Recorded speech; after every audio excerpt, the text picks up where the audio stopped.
There we go. And good evening and welcome to episode 62 of Endless Banter. I see people in chat already saying on time as usual. Well, I think you should realise that we're not on time ever. But Paul was here early. He was ready to come in on at 8 o'clock, but I've kind of chewed his ear off for the last 15 minutes. So that's my fault that we're late. So I hope we're doing all well. So, Paul, good evening. How are you? How's your week been? What have you had to say? And how's this week been so far for you? Yeah, the week's been fair to middling. You're tired. Huh? No, I'm not tired.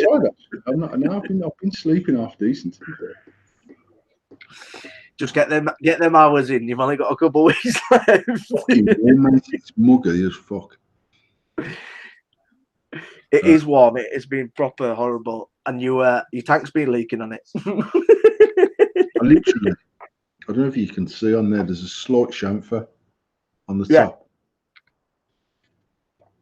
And it's the same, obviously the same trick one way or the other, and I just screwed it on, and then every time I picked it up to vape, it pissing everywhere, and I was like, what the fuck, man? It was literally okay before I filled it up, and I went through, I only had one bottle of liquid left, part bottle of the liquid left. Tash had gone to the shop that day to get some more liquid for me, and it's pissing everywhere, and then I took it apart, put it all back together, couldn't find out what it was leaking.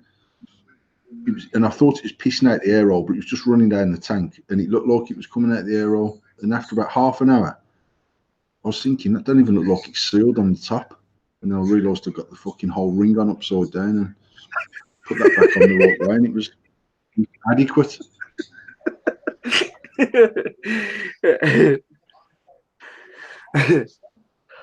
So how's week been at work? What have you had for tea? Come on, what have you had for tea? What have I had for tea? I had sausage, mash, and beans for tea. Oh, proper universal credit meal that was. Yeah, but it's proper though, isn't it? Yeah, it was. No, actually, I enjoyed it. It was nice. Week's been good. We've just had some. I've just been talking to the people that are manufacturing the Birmingham fog for us, so that should be back hopefully in about 2-ish weeks. Oh, wicked. Exactly the same recipe, exactly the same flavour. We're doing custard chucker, we're doing blue pup, and we've got 2 new ones that will be coming, but probably not when the first 2 drop. I'm just waiting for a final concentrate. Are they ones that were mentioned in some comments when you put up your post about it coming back?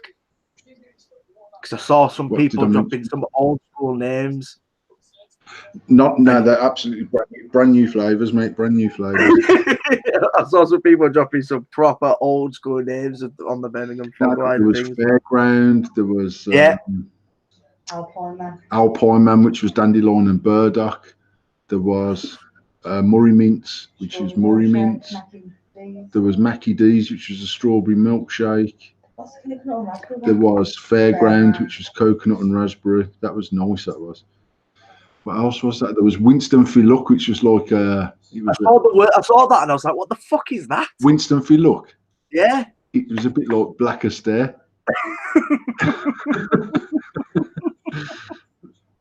So I called it. I was like, what should we call it, man? It was like, I mean, I'm not even going to lie. It weren't as good as Black Astaire, because Black Astaire is a fire liquid. But as far as that black curranty, blackberry, that it was a fire flavour.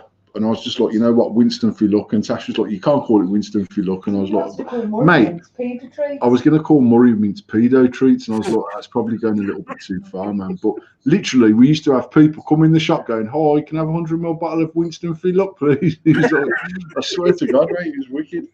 Winston Philuck. Pedo sweets or pedo treats? No, I wanted to do Werther's Originals and call it pedo treats. You could have called it pea treats. That's what you could have called it. You would have known what it meant. And they walked into the shop and said, can I have some pea treats? And you'd be like, fucking hell, here we go. Just call it fucking Jimmy's juice. Jimmy's juice. The glitter, you should have called it the glitter. You could come up with some right names, couldn't you? You You know what? literally nobody. I swear, when we done Birmingham Fog, obviously the 50 Shades page was still sort of in the background. A lot, even like custard chucker, and then we had an apple pie with a cinnamon apple pie with custard, and it was called Muffin Granny, and it was just like they were all like proper mad names, really. We had yellow snow, which was a strawberry milk, banana milkshake. I like that. I Um, like I can't remember what there was 12. There was 12 or 14 flavors, and we had that in short fill, and we also done exactly the same 12 or whatever flavors it was in 6, 12, and 18, 50, 50. that. Ross, I'm sorry, you just can't call it Jimmy Savile. It just wouldn't work the same as calling it pedo treats. Non suckers. What the fuck, Jake? What else was there? There was Shady Surprise, which was like a red stare. Can't remember what else. Oh, there was cola cubes as well. Cola cubes was fire. Cola cubes, Murray Mint, Winston Filuck, Shady Surprise, Fairground, Custard Chucker, Muffin Granny, Yellow Snow, Alpine Man, Mackie D's. That's 10. Did you do Beetlejuice in big stuff? We do Beetlejuice. We still do Beetlejuice in the Shady Vaping range. That's popular, very, very popular, isn't it? Yeah, mate. To be fair, it's not as popular as it was when we opened it. Like, even before we opened the shop, that was our biggest selling flavour by fucking far.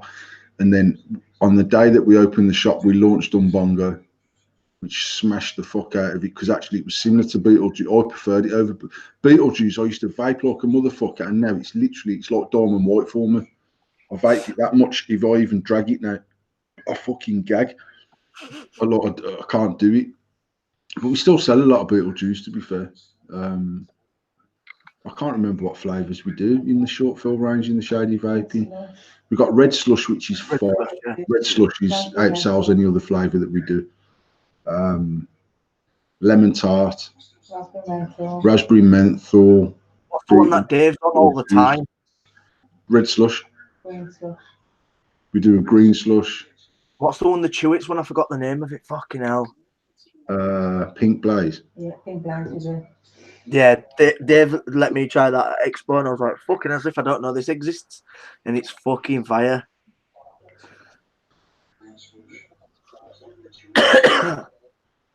I reckon you could drop a Tenant super flavour, call it Mr. West. Mr. Jake Addison. What a lad. No, it's good to see everything coming back. You know, we have had a lot of people begging for Custard Chucker for a while, but obviously I know in the background you've been working on getting it exactly the same as it was before. Now we had the exact recipe. And to be fair, when we first got the recipe, it was coming up to Expo. We didn't have none at Expo, did we? No, we didn't know. We had it in October, and then leading up towards Christmas, the manufacturer basically phoned me and said, we can't make it anymore, or we're not producing anymore. And we've spent a long time getting the recipe right, a long time to get it exactly as it was, because I've probably had a dozen custards made, and I'm not going to lie, out of all of them custards, 10 of them I'd bottle up and sell. They're all slightly different, but they're all good custards. But there wasn't Custard Chucker, and obviously anyone that we've I don't know how many thousands of bottles we've sold of Custard Chucker in the last 7. It was one of the first. We was doing that back in the day, mate. Like ages and ages ago. He probably even before Dale was doing Yorkshire Vapor. We done Birmingham Fog, but to be honest, we used to smash that much of it out the shop. I never ever pushed it. And what CCR used to wholesale it off us, and Simon used to buy hundreds of bottles of that range off us, hundreds of bottles of it. And it just sold that well in the shop. And then it started selling online, and obviously people got some off Simon, and if they'd gotten on, they'd buy it off our website, and it started going a bit further afield. And I just know that if we used a different custard, even though it's fire, it's not the same. I mean, you vape the Gaffers custards, and they're decent custards, and you vape custard from Ace of Vapes, and they're decent custards. I've vaped Gracie's custard, and it's a decent custard. The reality, I can honestly say with my hand on my heart, I've never vaped a custard that's as nice as custard chucker. That said, I only like custard chucker when it's fresh. I don't like it when it's steep. And we used to have a real mixed bag of customers. Some that was, have you got any steep stuff? Some that would be buzzing when we got a new delivery in and it was fresh. For me, the profile obviously changes when it's steeped. But for a custard, it literally, I wouldn't say it's shake and vape, but I'd say within 3 to 5 days of it being mixed, it's, for me personally, it's fire. But like in the shop, we'd always have a bit of old, a bit of new, and you'd have people saying, "Oh, no, can I have a steep one, please, or can I have a fresh one, or whatever." And this time around, I'm just going to give it a little bit of a push. You know what I mean? We're going to rebrand the labels. It's going into authentic chubbies, whereas in the past we were using clone chubbies. So it's going to be in authentic chubby bottles. Just deciding whether to do it in 60 ml and 100 ml, or whether to just go straight with 100 mils. I've got 4 flavours in mind straight off the bat, which is Blue Pup, Custard Chucker, 2 brand new ones, and then possibly a 5th flavour. For me, five flavours is enough for a range. It might stay at 4, mate. Do you know what I mean? I don't want to force it, actually. The 2 flavours I've got in mind, one of them I've got a sample, and you've tried it. It's fucking fire. And the other one is one that I've been trying to work on. And I've left it in their hands now to come back to me with some samples, and we'll see how it goes. And then I'll just see what happens with it, mate. You know what I mean? I know I can get it into some of the distros, and just see where it goes. It'll either take off or it won't. I know the people that always bought it, and we've always sold a lot of them 2 flavours, which is why after TPD, I only went with them 2 flavours. Turn it down. Yeah, sorry, I do apologise. Adam just commenting in chat saying some who's TV. I can hear it. It's mine. Do apologise. I've turned it down now. No, the one that you've said you've been the one at yours that I've tried. If it's the one I'm thinking about, it is fucking utterly fire. It is ridiculously good. If it's the one I'm thinking about, literally, I'd never ever think of making a custard a liquid that flavour. And I had a meeting and they had some on the table and I tried one. I was like, "Can you make this?" And they're like, "Yeah." And they've done it and it's fire. It is really good. Honestly, if it's the one I'm thinking about, I'm not going to say it, but if the one I'm thinking about, even to test it on your finger without vaping it, it is amazing. And when you vape it comes through, and it's fucking spot on. Yeah, because we had that discussion, didn't we, when we were at yours, and we were saying about how a lot of flavors do not taste well on your finger, and you're like, "Nah, I don't want that." And then as soon as you vape it, it's so different. No, I've said it before, mate. One of the biggest eye openers for me doing the AF range was that I got into this mindset that if it tastes shit on your finger, it tastes shit on the vape. And actually, so many flavours don't carry well straight off the fucking flavour taste that carry well. Things like razzmatazz. And razzmatazz is a perfect example of me not really knowing what the fuck I'm talking about, because I put razzmatazz in there because everyone that tried the sample was going, "That's fire." And it's like an apple raspberry J2OE type, that sort of profile. And mate, I swear to God, it must outsell every other flavour in that range 10 to 1. It's crazy. And actually, I've got a bottle in my office, and it's fucking fire. And the thing is, I've got a steep bottle in my office, and the apple comes through a little bit more. And it's just fucking, it's on point. It's such a fresh vape. It's crazy. And yet I would have left that out gladly out of the 12 if there was something else that I'd preferred. And I probably, to be fair, it was like, you know what, let's just use that one. I've got the 12. We got the 11. The 11 were fire. The last one I was just like, I don't know, man. I'm not sure about this razzmatazz one. And in the end, I was like, you know what, just go with it. Let's get the 12 flavours out there. Get the fizzy, the fruity, and the fucking creamy out. Let's get it done. And like I said, it literally outsells every other flavour 10 to 1. Boy, it's just mad. And yet when you taste razzmatazz on your tongue, I don't like it at all, because the raspberry's quite bitter as a flavour, but that bitterness doesn't transfer through when you're vaping it. And there was lots of things that I tried when we had, well, that even when we had that meet at Dudley, I think I had 50 flavours there that was like trying to whittle it down to the 12 or decide which category they'd fit into. there was lots of them flavours that when you taste it, I was like, fucking hell, that's nasty, that is. And it was Steve at Ace of Vape says to me, listen, you need to vape that one because it'll be bitter on the taste. You need to vape that one, it'll be sour on the taste. You need to vape that one because the sweetness won't come through when you taste test it, or too much sweetness comes through when you taste test it. And he knows his shit, you know what I mean? And at the end of the day, there's genuinely not one flavour out of that 12 that I would not vape. Razzmatazz has been the only one that I wouldn't, and actually, the more I've used it, the more it's becoming my favourite liquid. So. The amount of times me and Nicky had judged a juice on the finger test, and then when tasted it turned out to be really nice. But that used to be one of the only options when we used to go. I know a lot of shops still just let you finger test it, but a lot of the time that's how we used to test juice on fingers. We never sort of vaped it, and then you got it home, and then it was either really nice or it wasn't your thing. But I feel like a lot of flavors have changed where it is nice on the finger test as well as no, mate. well. You know what's mad? When we first started, when you tasted any liquid, it tasted like shit. Yeah, no, literally, I can't ever remember tasting a liquid on my finger and going, fuck me. We used to sell candy floss in a 10ml, and when you vaped it, I wouldn't say it tasted like candy floss, but it was very sweet liquid, and it was it was in that sort of ballpark of profiles. And a bloke bought a bottle, and he messaged me on the fact we hadn't even got the shop open, and he messaged me on the Facebook page. He was like, "It tastes fucking disgusting," and da, da, da. And he lived like I'd have had to pass his house, say, to go and pick up Billa. And I says to him, Wednesday night, I'll call in and just see what's happening. I'll bring another bottle with me and blah, blah, blah, blah, blah. And he was like literally squirting it in his fucking gob out the bottle. And I was like, whoa, what are you doing, you mad geezer? Now, so then it became like, I remember posting up saying, don't ever like judge the taste of the liquid from the bottle as what it will be when you vape it, because it's different. And then when we got the shop open and flavours started improving, and I would say quality of nicotine started to change, quality of ingredients started to change. One of the first people I seen taste liquid on their hand was some big tall geezer in Evolution. And he was a chef. And I can remember him, me and James Burr looking at each other like geezer was fucking mad. And he was going, and mate, I swear, his ability to pick flavours out of a profile, he was going, oh, there's a bit of eucalyptus in there, and there's a little bit of fresh mint, and I think there's some spearmint in there, and fucking, and I remember saying to Tasha, geezer's fucking licking his hand in that fucking shop. and then Tasha, when we stopped Balls Vape, which was an American liquid, which we smashed, that sold ridiculously well as well, and that was expensive, mate, £18 for 30ml of liquid, that was.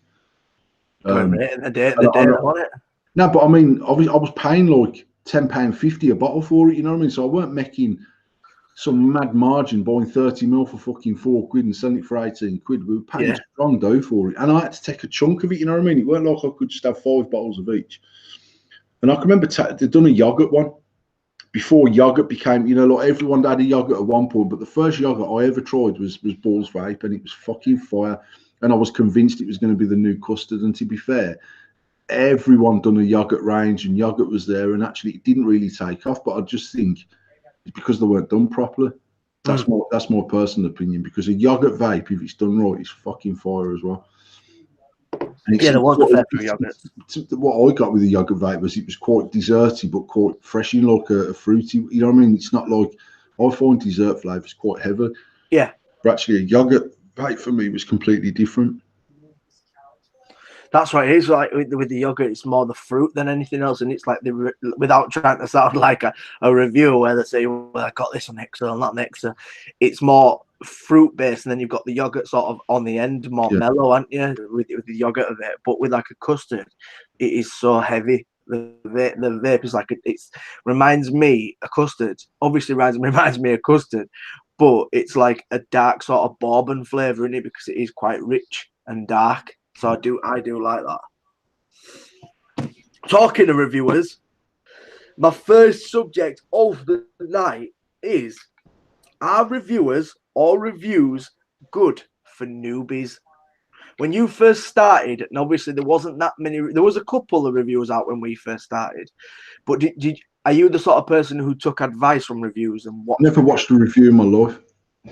The first review I ever watched, hand on heart, was when you done a review of the Endless Mod and Todd done a review of the Endless Mod. And even In fact, you know what? I'd say more in the last 12 months, I'd pick up YouTube and look for something than I ever would have done in my life. And that's because the likes of Dave, Disco works in the shop, will say to me, "Oh, have you seen such and such tank?" And I'll be like, "Nah." And he's like, "Oh, I watched fucking 420. I don't even know the reviewers are, mate. I know Grim Green, I know 420, I know Todd, Morgan. Vaping Bogan. And even that, I wouldn't have known who Vaping Bogan was till he smashed up an Oikos. That's true. That's God's on it. That's God's honest truth. I remember Hero at Signature Tips going on about Grim Green, and I was like, "Who the fuck's Grim Green?" Because I've never watched reviewers. So what's the reason? You think that's because just the way you are that you've never watched reviewers? Maybe Or because I'm 43. Like, seriously, maybe because it's my age, and I'd never ever think to go on YouTube and go, right, let's see how this thing works, ever in my life. Because to me, YouTube was looking at car crash videos, people getting knocked out, people getting pranked. I would never have ever have gone on and thought, oh, I'll go. But now I do. If I buy something and I can't use it, I'll go straight on there, Google what I'm, or I'll YouTube search what I'm got, and then I'll watch a review. And I've done it when I bought the gimbal. I've done it when I bought the GoPro. I've done it when I bought the remote control cars. I'd have never done that before. And actually, normally what I'd do is go, oh, there's a camera there, it's 600 quid. There's one there for 900 quid. The 900 quid one must be better. I'll buy that one. That was me. That was literally how I bought stuff.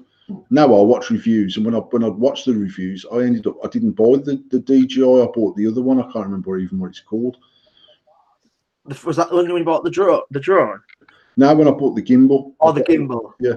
I can't even remember what make it is. It's the obviously I know DJI is Chinese, but it's the one that sounds Chinese. But actually, when I looked at the review, it done things that the DJI didn't, and the DJI were dropping that on the DJI 2. And I was like, it's going to be £200 more. And for what I want to, I don't even know where my gimbal is actually. You know, we've decorated the whole of the house, and I still haven't found my 360 camera, my gimbal. Is it all up that end somewhere? Tash knows where it is. She tidied it up last week. Yeah, to be fair, I had it all in the box at the 360 camera coming, because I was obviously doing 360 live feeds and fucking about and doing and whatever.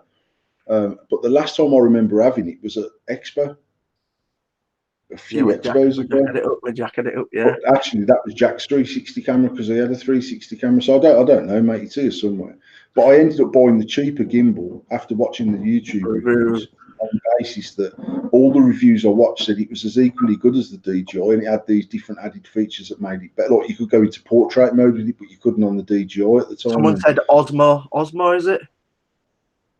Now, Osmo. Osmo is DJI. No, well, that's that. I didn't buy the DJI. So do you say now, when you're looking at more, rather than vaping, when you're looking at more techie stuff like phones and other stuff that you're going to be purchasing for the house, rather than vaping stuff, are you more open to watching reviews about it rather than actual vaping stuff? Are you more like jumping into when you try? For me personally, because of vaping, yeah. So even with the Alexa. But I go through these mad fads where I'll have 6 weeks, and then something else will become more automated in the house, and I'll just forget about it, and I'll just use what I've got. And then I've spent 48 hours looking on Amazon for all the smart bulbs and everything else, and I never ordered fuck all off there. And actually, they had some bargains as well, like some proper bargains. So things like now, the baby's due. I was going to get an IP camera for there, and actually they had the new Show Mini, which is normally 90 quid. They had an IP camera that was two-way voice, which is normally 45 quid, and you could have got both of them for 59.99. Fucking hell. And that's got the screen, the little mini show's got the full screen on it as well. So actually, next to my bed, I could literally say, show me the baby's room, and it'll just be on all night. Or I could say, show me the front door, and it'll put the Ring doorbell on or whatever, and it's just there. It's just on all the time. That's cool. And to be fair, I was busy at work, and then we went out last night, and it finished at midnight last night. But I would go onto the Alexa group now on Facebook and say, I've got this, how do you work it? Or I'm thinking of doing this, what's the best way to do it? Back in the day, mate, I'd literally buy stuff, and if it didn't work, it'd go into the fucking corner. Yeah. Even down to Tasha bought me the Harmony remote control for the Alexa. So probably going back 3 years when the Alexa first come out. 250 quid or 300 pounds, an expensive bit of kit. And I didn't know. I'd never said fuck all up on an Alexa, mate. I had the Alexa for 12 months, and I just used to use it to play music and ask what the time was. Yeah. And she bought me the bulb kit. She bought me the remote control, and then the following Christmas, all the kids got Alexas, and Sinead got a Bluetooth speaker, a Bose Bluetooth speaker that connects up to the Alexa. So I was like, you know what, I'll set everything up, and I've got my bulbs out, and I've got the bulbs working. I was like, I'll get my remote control working, and fuck my life, mate. You got to have a degree in fucking. You've got to have some mad degree to get that shit working. And I got it to turn the telly on, and I got it to turn the telly off, but you're supposed to be able to say, computer, put on Sky Sports, and it'll put Sky Sports on, and I just couldn't get it right. And I just said, look, fuck this, man. Pass me the Sky remote. Yeah. And I literally, when we decorated our bedroom over the last few weeks, I fucking threw it in the bin because I was just like, I can't get it working. And now they do a new one that's 90 quid that's supposed to be much, much easier to set up. Just get Sky Q. Get Sky Q, man, and you can speak to your fucking remote. Right. Your internet's not good enough for Sky Q. You know what? It's been fairly stable at 30 meg for the last since I put all the tenders and stuff in. It's all stable, but they're supposed to be putting Virgin on our street sometime in the next 12 months. So I don't want to get into a contract with Sky. Yeah. And if they're going to fucking contract me for 2 years and finger my ass every month. And I'm paying over £100 a month for Sky as it stands. And I know my cousin, he's got the same package as what I've got, and he's got a box downstairs. He's got a box in each of the kids' bedrooms and his own bedroom. He's got 300 meg broadband for like 70 quid a month or something. Fuck me, he must have fingered them to get that. Been with them for a long time, but where he's, you've got the choice of Sky, you've got the choice of Virgin. Where I am, I haven't got the choice of Virgin, so every time I phone Sky up, they don't give a shit. Yeah, like you've got to fucking have something, mate. Darren's coming to my office and said, oh, fucking hell, I've had a row with fucking Virgin last night, told them to disconnect me, 30 days notice. And I guarantee within 10 days they're phoning. If I phone up Sky and say, fuck you, disconnect me, mate, they'll just let me run out because they know I'm going to phone them up on day 29 and say, don't really disconnect me, I'm just joking, because otherwise I've got no fucking telly in my house. And the kids are going to go fucking ape shit. Yeah, Sky's fucking well expensive. I only found out the other day because I had to ring Sky from my fucking mum. And for internet broadband, for internet, phone and telly, they were paying 180 quid a month. I was like, what? It's fucking well expensive. You don't actually realise. Yeah, but it'd be even more from like we've got fibre, but actually what we've got is we've got fibre to the exchange. From the exchange to my house, it's just old school wiring. Yeah. They only guarantee me 27 meg, and I'm getting about 30. But you shouldn't have if they can't give you fibre to the house, they shouldn't be offering you. No, well they offer it because they've got like fibre super. So where cable have got fibre to the house, Sky can rent their fibre line straight to your house and give you 300 meg the same way. Right. And then BT have got their own fibre lines in some places. Sky rent them lines off them and stuff like that. Well, we haven't got BT fibre. We ain't got cable. We ain't got Virgin fibre either. So we just have to suffer what we've got. But since I come out and rewired it, to be fair, and I put them tender boxes in, the signal's pretty good all around the house. It's fairly stable. I'm getting about 27 meg download, which is more than ample for what I need, to be fair. Yeah. I don't really download movies or I don't play game. I'm not streaming. I'm not gaming. I'm not doing none of that really. Which is what you need, really, isn't it? It's just what it is. So back to reviewers. Do you think reviewers or reviews are good for newbies? Yes or no? No. And the reason being is that reviewers have fallen into the trap that they assume everyone's got a knowledge. Yeah, right. Do you know what I mean? It's like the things I said to you before, even about us when we're talking about things, and just assume that the people that are watching this show, even for argument's sake, know what a MechMod is, or they know what a dripper is, because everyone knows how to build a dripper, and obviously people still don't know how to do that. So, and I think when reviewers now review a product, they're reviewing it based on their skill set, the skill set of the people that are potentially going to use it, and they assume that everyone's done it. Back in the day, mate, people would literally show you how to build it, explain. Now they're just going, oh, it's got this style of deck on, you can chuck any build you like in there, the airflow this, the flavour that, it's got a protruding pin for hybrid, it's hybrid safe, or it's got a squonk pin. What a squonk, if someone says it's got a squonk pin, there's going to be people who are saying, what the fuck's a squonk pin? Yeah. What's a squonk do? People know what a squonk is. And then other people, us, the consumer, will say, "But if you don't fucking know, you shouldn't be using it." You're right. Yeah. You know, that's my opinion of reviews. I agree 100% with that. And I used to do reviews, and I feel like the way that the reviewers are at the moment, I feel like even like down to juice reviews, I feel like nobody has the same palate. I just don't understand. Juice reviews have always made me want to punch an old lady in the face. Honestly, I don't care who's doing it. And there's people that are watching this that I know do juice reviews, and whenever I watch anyone do a juice review, it makes me cringe. Because to do all that,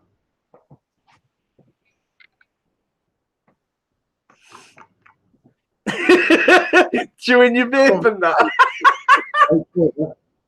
take a proper drag of it and say, you know what, it tastes like a lemon tart, it's fire. That's the review done. Yeah. Or I think their expectations of you to explain. I tell you, this, honestly, the only person that I've ever seen do a juice review that I sat and watched, and it was our liquids, and I've watched him since, is Gavin. Yeah, Gavin Blake. And he's just like, he's not getting too technical. And I'm going to sneeze now for sucking that vape up your fucking nose. He don't get too technical. He understands his shit. He'll say, I know that he knows the difference between a good liquid and a bad liquid, even if it, like, I could vape a watermelon. I've said this a million times. Watermelon, mango, they're not my thing. Mm-hmm. I can vape a watermelon liquid and I can appreciate that it's a good quality liquid. And I could say to someone, like watermelon. No, but not even straight, mate. Honest to God, right, one of the nicest flavours I've tried this year is my liquid. I can't even think what it's called. Watermelon and mint. And actually, it's watermelon spearmint.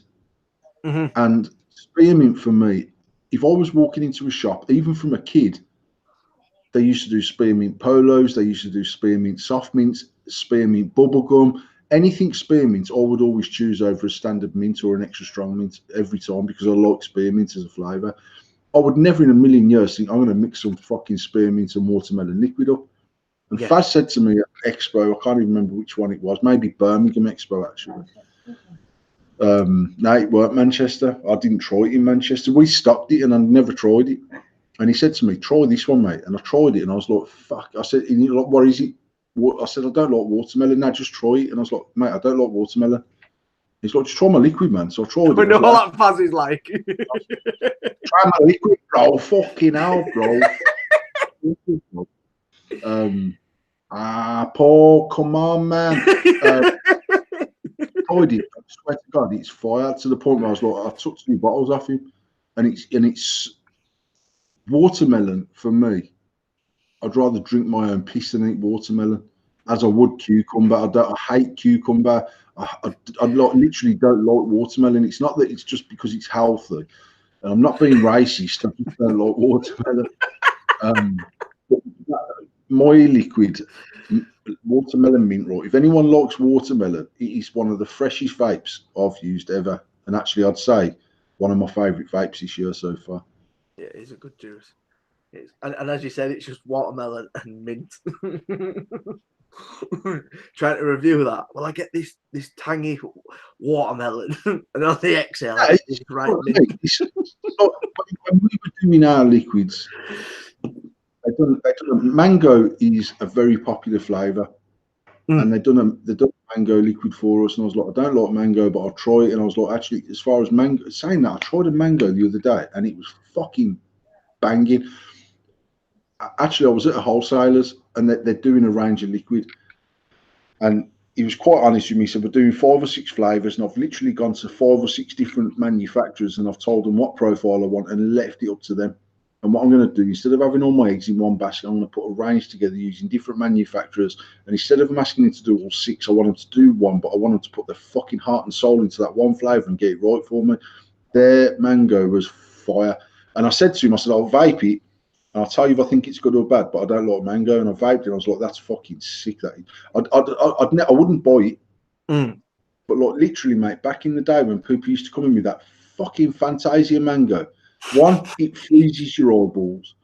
And 2, on the exhale, it smells like vomit. It's fucking disgusting. And people are coming, what? fucking freshed up about getting all excited about cool hard getting pure brain freeze in the shop, blowing this fucking vomit smell all over me, and then saying, "Can you just have a go on that, mate? I don't think my tank's working right." And I'm like, oh, "I can't." And he's fucking knocked me back. That mango again he was fire, and it actually tasted. I've never ate fresh mango unless I've ate it by accident, because I genuinely don't like the taste of it, but it tasted like proper fresh mango more so than to me, mango liquids are very much one of what they've all got a very, very similar mango taste, and regardless of what other bits are thrown in there, the mango seems the same. It was the first time I tried a mango liquid that tasted different. I can't explain it. It was quality, but yeah, there you go. I like that. I do like that. On the a little bit of news, I saw this earlier today, and I'm gonna go up to my local co-op probably tomorrow and have a look. But co-op have now, rather than having electronic cigarettes behind the counter, they've now put them down the health aisle. What's your opinions on that? Apart from theft, which is going to be fucking ravenous in the fucking co-op, because these things not being behind the counter are going to get stolen. But what do you feel about them putting them down a health aisle rather than behind the counter with tobacco products? You know what? For me, I just think it's, mate. You know what? Look, I'm expected to sit here as a retailer, stroke manufacturer, saying, "Oh, they should be caged up, and you shouldn't." You know what I mean? There's like I don't care what anyone says. Right, vaping will make kids start using a vape, but for the same reason, the same kids would have started using a cigarette. And we went into Farm Foods last week, because we'd been for a breakfast and I parked in Farm Foods car park, and you have to be a paying customer to use the car park. So we went and had a breakfast, and I went into Farm Foods to buy anything. And we bought some washing powder. But I know as I walked in there, Farm Foods were selling vape, and they were just on the shelf opposite, at the end of the aisles, opposite the tills. And I remember thinking, crash that is. And then I went into a pound shop. They've got exactly the same. They've just got the pound liquids just stocked up there at the height of Emma. Yeah. And yet, going through the checkout, and I want a Snickers Duo because I'm a fat cunt. They've moved them all from there because they don't want kids to get fat. After all, you go to any supermarket now, mate, you can't have a little cheeky snack pick up at the fucking till. They've got nuts and healthy shit, and I'm like, where's the fucking chocolate for us? I can pick up some peanut if I want it. Do you think it is sort of more widely accepted, or do you think that's just to the extreme of them being out like that? No, I think it's just more widely accepted. I do. I think it's just more accepted that people vape. I think it's more accepted that it's healthier than cigarettes. I think all this shit that's going on in America just astounds me. It's shocking. It's madness. It's crazy. But that said, I still think there should be a control over it. And do I think they should be behind cabinets? No. Do I think kids should be able to pick them up and say, "Can I have a bottle of this?" Mate, in some shops, it's not that far away from the sweets, and some of the sweets are sell for kids. That fucking them roll-on deodorant things that have got fucking pure liquid sugar in them. That fucking the sours, yeah. They're not that far away from the e-liquid. Yeah, it's kind of scary, really, isn't it? To me personally, when I see it like that, and I see him not being on higher levels, like that is then purposely attracting kids. But that's how I feel it is. If you've got it on, because they're usually like the farm foods, it being on a little fucking plastic stand, won't it? Like a cardboard stand. I still don't think they're trying to market e-liquid to a 2-year-old like Emma. No, obviously not, but it's more acceptable. He's putting them strategic places. So when you're at the till, you go, "Oh fuck, I need a bottle of menthol. I need a bottle of this." Even Jack, I seen Jack last week, and he was like, "Fucking hell!" He said, "I was going to go to Yardley and get a bottle of liquid." He said, "And I put it into Google Maps, and it fucking with traffic, it was like fucking 40 minutes away, which normally it's 15 minutes away." He said, "And I thought I'll get to Dudley on my way home, but that was an extra hour on my journey." He said, "So I went and put petrol in my car, and I just picked up a bottle of menthol from the petrol station." And to be fair, Jack was going, "It's fucking shit," and I tasted it. I was like, "Actually, it's not bad. It's not bad enough that you couldn't vape it if you're a menthol vapor and you ain't got no liquid on you." It was quite a nice menthol. That's for me. I said to him, it was quite nice because it was actually like It was like a pure menthol that got sweetener in it that tasted like a polo mint, but a little bit more mentally than a polo mint. If that makes it was decent for me. It didn't vape.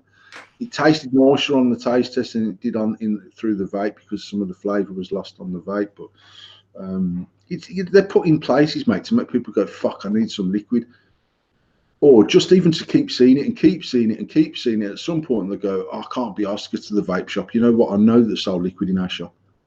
I'll But I just pick think it up it's from there." easier to proxy sell when you fucking put them in supermarkets like that.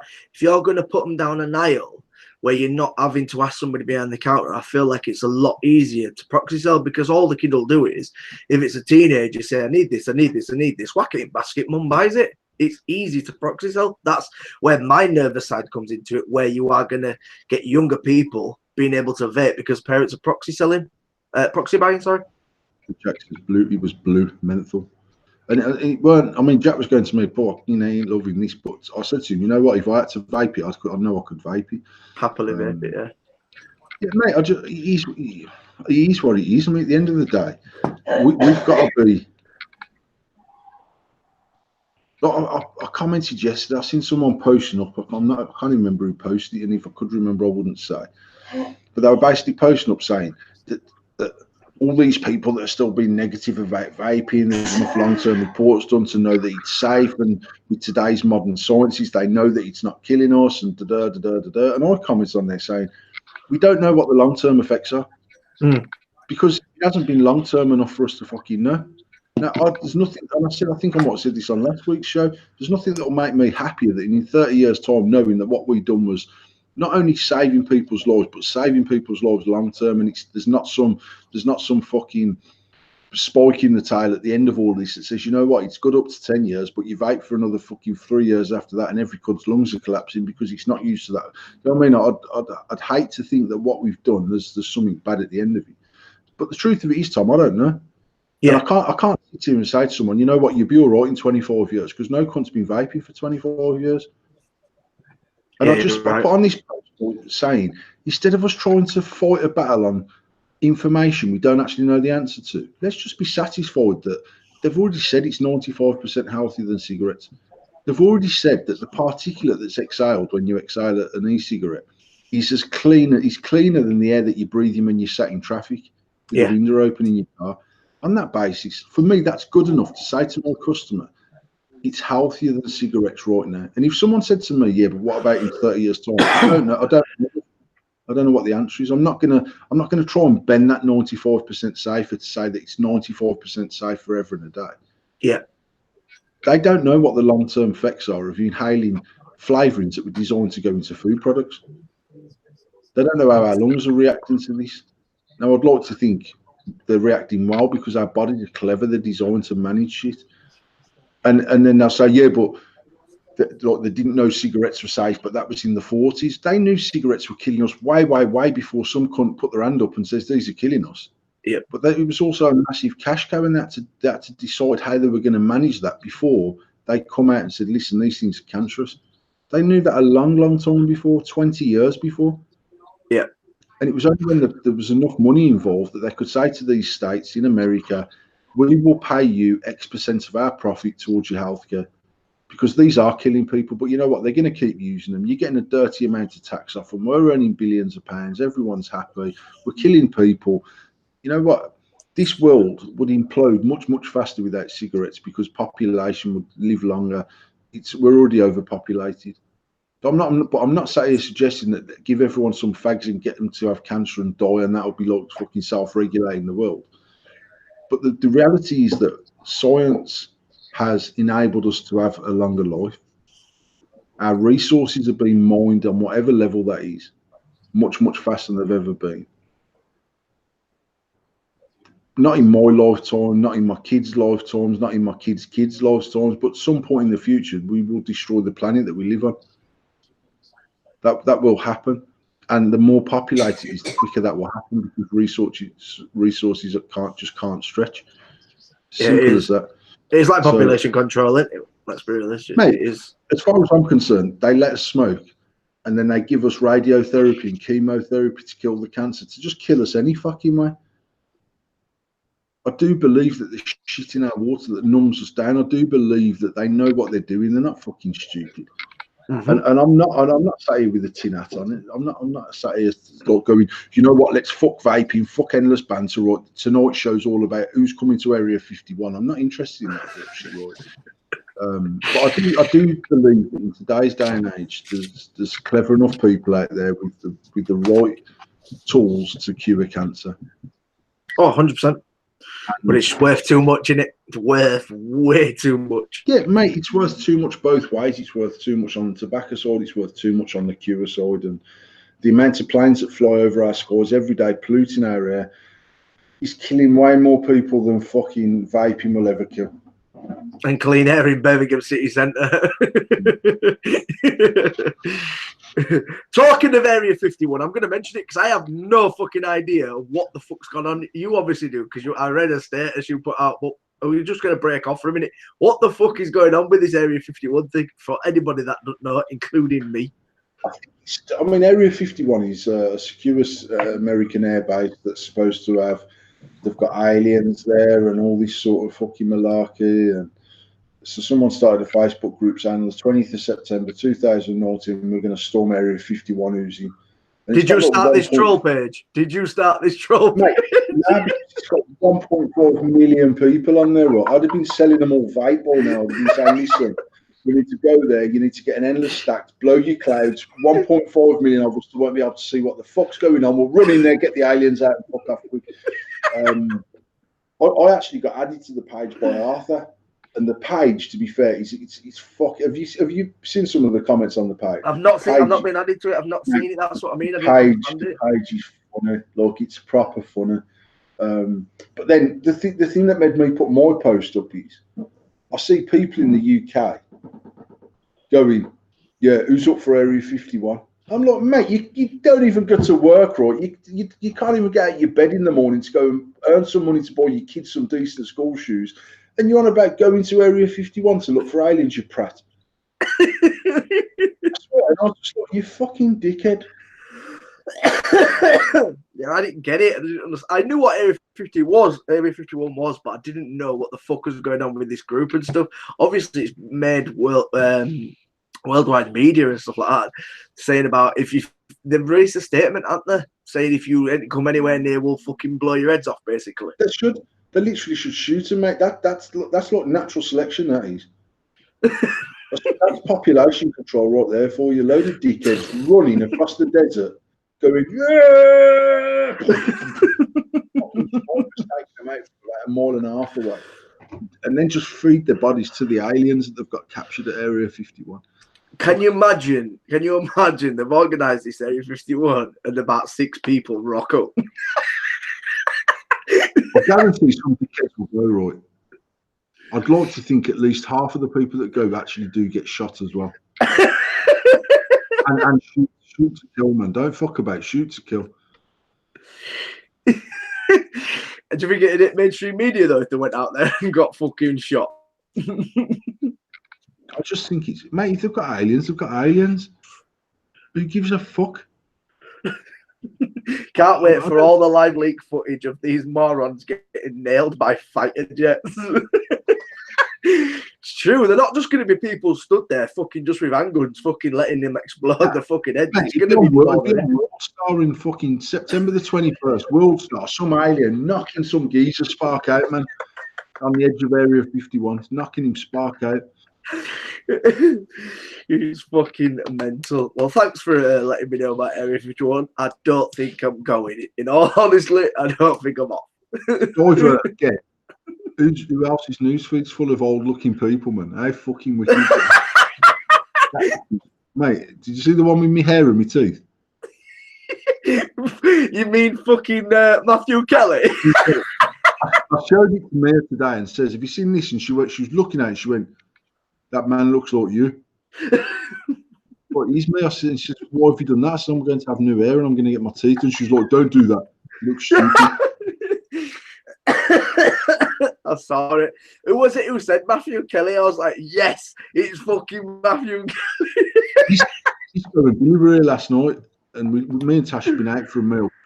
My cousin who runs the factory, he'd been there 25 years. So me and Tash and his missus and him and the MD and his missus, we went out for a meal. And Billy was watching the kids, and then Dave come over. And I was fucking up. Billy was sat on the chair laughing. I was like, what are you laughing at? He's like, this app, man, it's fucking funny. And I end up downloading the app and fucking about on it. And I said to Dave, yeah, do you like my new hair? And he's gone, you look like someone, man. And when I posted it up on Facebook and someone put Matthew Kelly, Dave's gone, that's what I was on about, man. He used to do fucking Stars in the Eyes. Them teeth were gleaming, man. Them teeth were proper gleaming. Still not as gleaming as James Burr's, mate. I swear to you, I've looked since I've seen James at Expo, and I've seen him a few times since Expo. I was like, you know what, I'm going to Turkey. My teeth are fucked, man. My teeth look like I've done crack for a few years back in the day. And I thought, you know what, I'm going to spend £4 man. I'm going to go and get my teeth all done. And I seen that picture last night. I was like, because I know I'm going to be fucking whistling and fucking lisping and fucking walking, like blowing out candles and that by accident, just talking. So I was like, fuck that, man. I'll keep the teeth I've got. I saw a picture of a lad who was on my Facebook, and he's recently just had his teeth done, and he fucking videoed the whole of it doing, where they actually make your teeth like literally the size of fucking sausage sticks, you know, the fucking... Yeah, that's what James had done. Yeah, and I saw it, and he was like, look at this, and this is what they have to do, and it... don't get me wrong, he looked fucking mint after they'd been done, but I'm worried about it. You've constantly got to go to the dentist after you've done that. Madness. Try not brushing your teeth for 6 weeks, you'd be fucked. Mate, look, James says, look, he went to Turkey with his missus, had a little holiday. While he went out there to get his teeth done, but obviously you get a holiday as well. You have to go to the dentist so many times, and they fit you up, and then they get some like temporary veneers made up. So, and then the next day they go and they fucking saw all your teeth off, like tremolate, like grind them all down. And then all I'm thinking is, what if someone running and shoved a fucking tip top in your mouth when all your teeth are ground down? I'm like, fucking hell, man. Like pure nerves just hanging out your fucking gums, you know what I mean? And then, or you vape on some fucking Fantasia mango, and it's like, whoa, fuck. James said it was like, he said pain was fucking ridiculous. And then, like, they put the temporary, as soon as they put the temporary veneers in, the pain stops again, then, because obviously the nerves are covered. Yeah. And then I can have them all fitted and what. And I quite like the idea of having my teeth done, to be fair. I feel like everyone in the industry, 2 years ago, everyone was buying Rolexes, man. This year, everyone's getting new teeth and shit, you know what I mean? So I might end up coming to Expo in October with some teeth and some like fucking Boyzone fucking flicking that, you know what I mean? Bit of highlighting going on. Walk through Expo doors and just fucking vape comes out. Welcome. In a white suit, mate. White suit, white teeth, and fucking highlighted fucking hair. Yeah, but you're not a toothy kind of person. Like even when you smile, you're not teethy. Like I don't see the point. If you would have said to me, my teeth are fucked, I'd be whatever. I've never fucking seen them. It's not like you don't smile. You just, You know what it is? When I smile, I actually pretty much cover my bottom teeth. My bottom teeth are richer, crooked and crossed and fucked. And when I was a kid, actually, before my teeth come through, I had no enamel on my baby teeth, and then there was issues with the enamel on my own teeth, which is why even like my teeth are stained. That like they're whiter now than they've ever been since I've not been smoking. But actually, when I smoked, I used to spend pounds, mate, on all different toothpastes and fucking powders and whitening sets, and my teeth I've never had white teeth ever. And I've bought them fucking things. I had to shit out of fucking Wallace and Guy for fucking 2 hours and things shoved in me. God, don't do fuck all for me. So I was like, you know what? I'll have my teeth done, man. I was good turkey, come back looking like fucking Simon Cowell. I honestly don't think you need them. I don't, but that's you do it. If you do it and come back looking like Matthew Kelly, I'll laugh at you. I'm thinking, look, I just know I'm sitting here like on a fucking live feed with everyone turning the brightness down on the screen because the reflection off the fucking teeth and that. Yeah, because you can choose your white, can't you? James has got like the whitest of white. Matt's had his teeth done, and to be fair, Matt had his done in the UK and spent a lot of money on his teeth. But Matt's teeth look fire because they're not all perfectly flat. They've even rounded off some of the corners, and to make them look as authentic as possible, Matt's teeth look fire, to be fair. And James's teeth look really, really nice, but they're white. And I mean, they're like fucking white, like blue white. You know what I mean? They're fucking bright as fuck. But they do look good. They do look good. They're just Yeah, fucking Ben expensive. Ben Solana said to me, mate, bro, you come in Turkey, man. We're both going to get new teeth, innit? Swear, and then everyone I come into, mate, you want to come Turkey and get you? Look, I guarantee you that in October, mate, there's going to be enough white teeth in next sperm. By May next year, everyone's going to have new teeth. Oh, that's fucking amazing. Right, the next topic that we've got is similar to what you were talking about just then, obviously, about the in the shops and the cigs being in the health aisle. Do you think the vape ban in America will push kids to smoking? And will it affect future generations if vaping is banned? I mean, if vaping's banned, of course it'll affect future generations. More people will be dying of cancer, mate. And no, there's a problem. Another problem that's as big as vaping being healthy is that people will just live longer. But like I've said before as well, if even like us, like that have been vaping, whether you're fucking solely vaping, whether you're dual using, whether you've halved your consumption, whatever way you're doing it, you will have increased your life by some amount of time. But the reality is, there's lots of us that are vaping that have already done enough damage to fuck ourselves up. Yeah. And that resource on the NHS is fucking huge, still to come, still in the pipeline, and it will hit us over the next 10 years. And whether that's people of my mum's age who are smoking and dual using, whether it's people who are 60s doing it, 40s, 50s, whatever, there's still going to be a massive resource on the NHS for people that used to smoke. But if they're now solely vaping, there's no income. There's no tobacco income.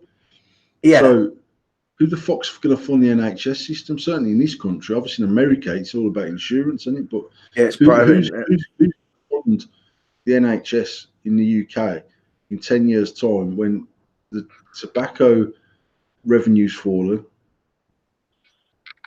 The amount of people getting cancers will have fallen, so the tax off the pharmaceutical company won't be the same, but there's still going to be a big reliance on the NHS for people that have already damaged themselves and set the stall for their future already. And the truth is, mate, they don't want people to be fucking healthy that way. Do you think that's when they will sort of bring in a private sector of health? Do you think they would then make the NHS private? I don't know. I've already got private healthcare anyway, because I just feel like the NHS. Like today, we've gone to the hospital to have a scan because the midwife, for the second time, has measured the baby big. So we've had 2 extra scans in the last 4 weeks that we shouldn't have had, because the midwives measured the baby big, and we go for the first scan 2 weeks ago and they say, oh, actually, no, you bang on target. And we go for the scan today, and no, you bang on target. But an hour and 40 minutes, the appointments were running late for the scans. Fucking hell. And it's just like, there's so much pressure on that whole system. Yeah, because the first thing you do is you complain on the actual nurse. I mean, to be honest, I went in there and I says, look, any idea what the fuck's going on with these appointments? Because we're an hour and a half in, and the kid had had no dinner because I didn't expect to be here for an hour and a half before we even been seen. And what the fuck's that? And she was like, oh, we've only got 2 staff on. I said, don't give a fuck how many staff you got on. What time will we get seen? When will the appointment be seen? Because at the moment, you're an hour and a half behind. To be fair, we got seen about 20, but I mean, we literally left 2 hours after the appointment time. It's fucking mental. What's the point of having an appointment time? Might as well just sit there and fucking wait. And if you turn up at the doctor's 7 minutes late, they're like, sorry, mate, your fucking appointment's cancelled. And I'm like, you're not even on time, you mad cunt. It's not like the doctor hasn't sat waiting for me. There's still 4 people ahead of me that were supposed to have been in there 40 minutes ago, man. Just fucking chill your beans and book me in. Yeah, you're right. Yeah, I honestly think that it will have obviously affect our future people, obviously kids and stuff like that, if vaping sort of knocked on its head. But I believe that if it was done in the UK, and we're saying that, you know, there's no money there, pharmaceuticals, there's no tobacco money because nobody's smoking, that's when everything like the ball starts rolling with where else are we getting money from. That's when we start having private sector healthcare. Everyone's now got to be insured. The money's coming through that. You know what I mean? I think it'll change everything. It won't just change people smoking. It'll change absolutely everything. You know, like we were saying about last week, we were saying about the clean air. Well, that's just going to make the ball roll elsewhere, and shit's going to roll, and money's going to have to come from somewhere else. And I feel that's what's going to happen if we carry on getting people smoking. Because let's be realistic now, we all were smokers. So as teenagers, we were smoking because we didn't have the ability to vape because vaping wasn't a thing. So we stop vaping being a thing. All kids are going to do is go straight back to smoking. They're never not going to. Kids are going to go, fuck it, well, I can't vape, so I'm going to smoke. And that's where the ball starts rolling again, because the younger generation starts smoking, and then your money starts coming in because you've got a new fucking growing addiction. I just do not get the whole anti-vaping thing in America. It does not make any sense to me whatsoever. Apart from commercially, it doesn't bring him in as much dough. And that's 100% it, because as we said, if it was all about health, they'd fucking ban fucking smoking and they'd ban fucking drinking.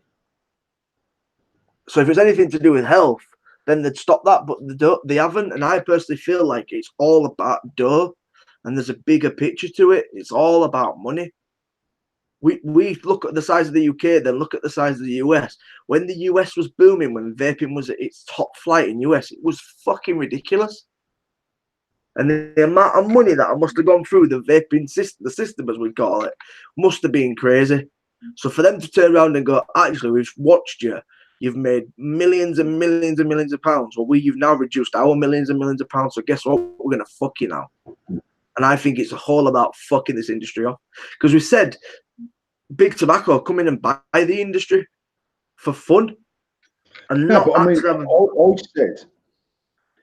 I said even before we started Banter, and we're over 12 months in, on live feed 2 years ago, that I believe that big tobacco will come in and they will buy the industry and they will finish the industry themselves. Yeah.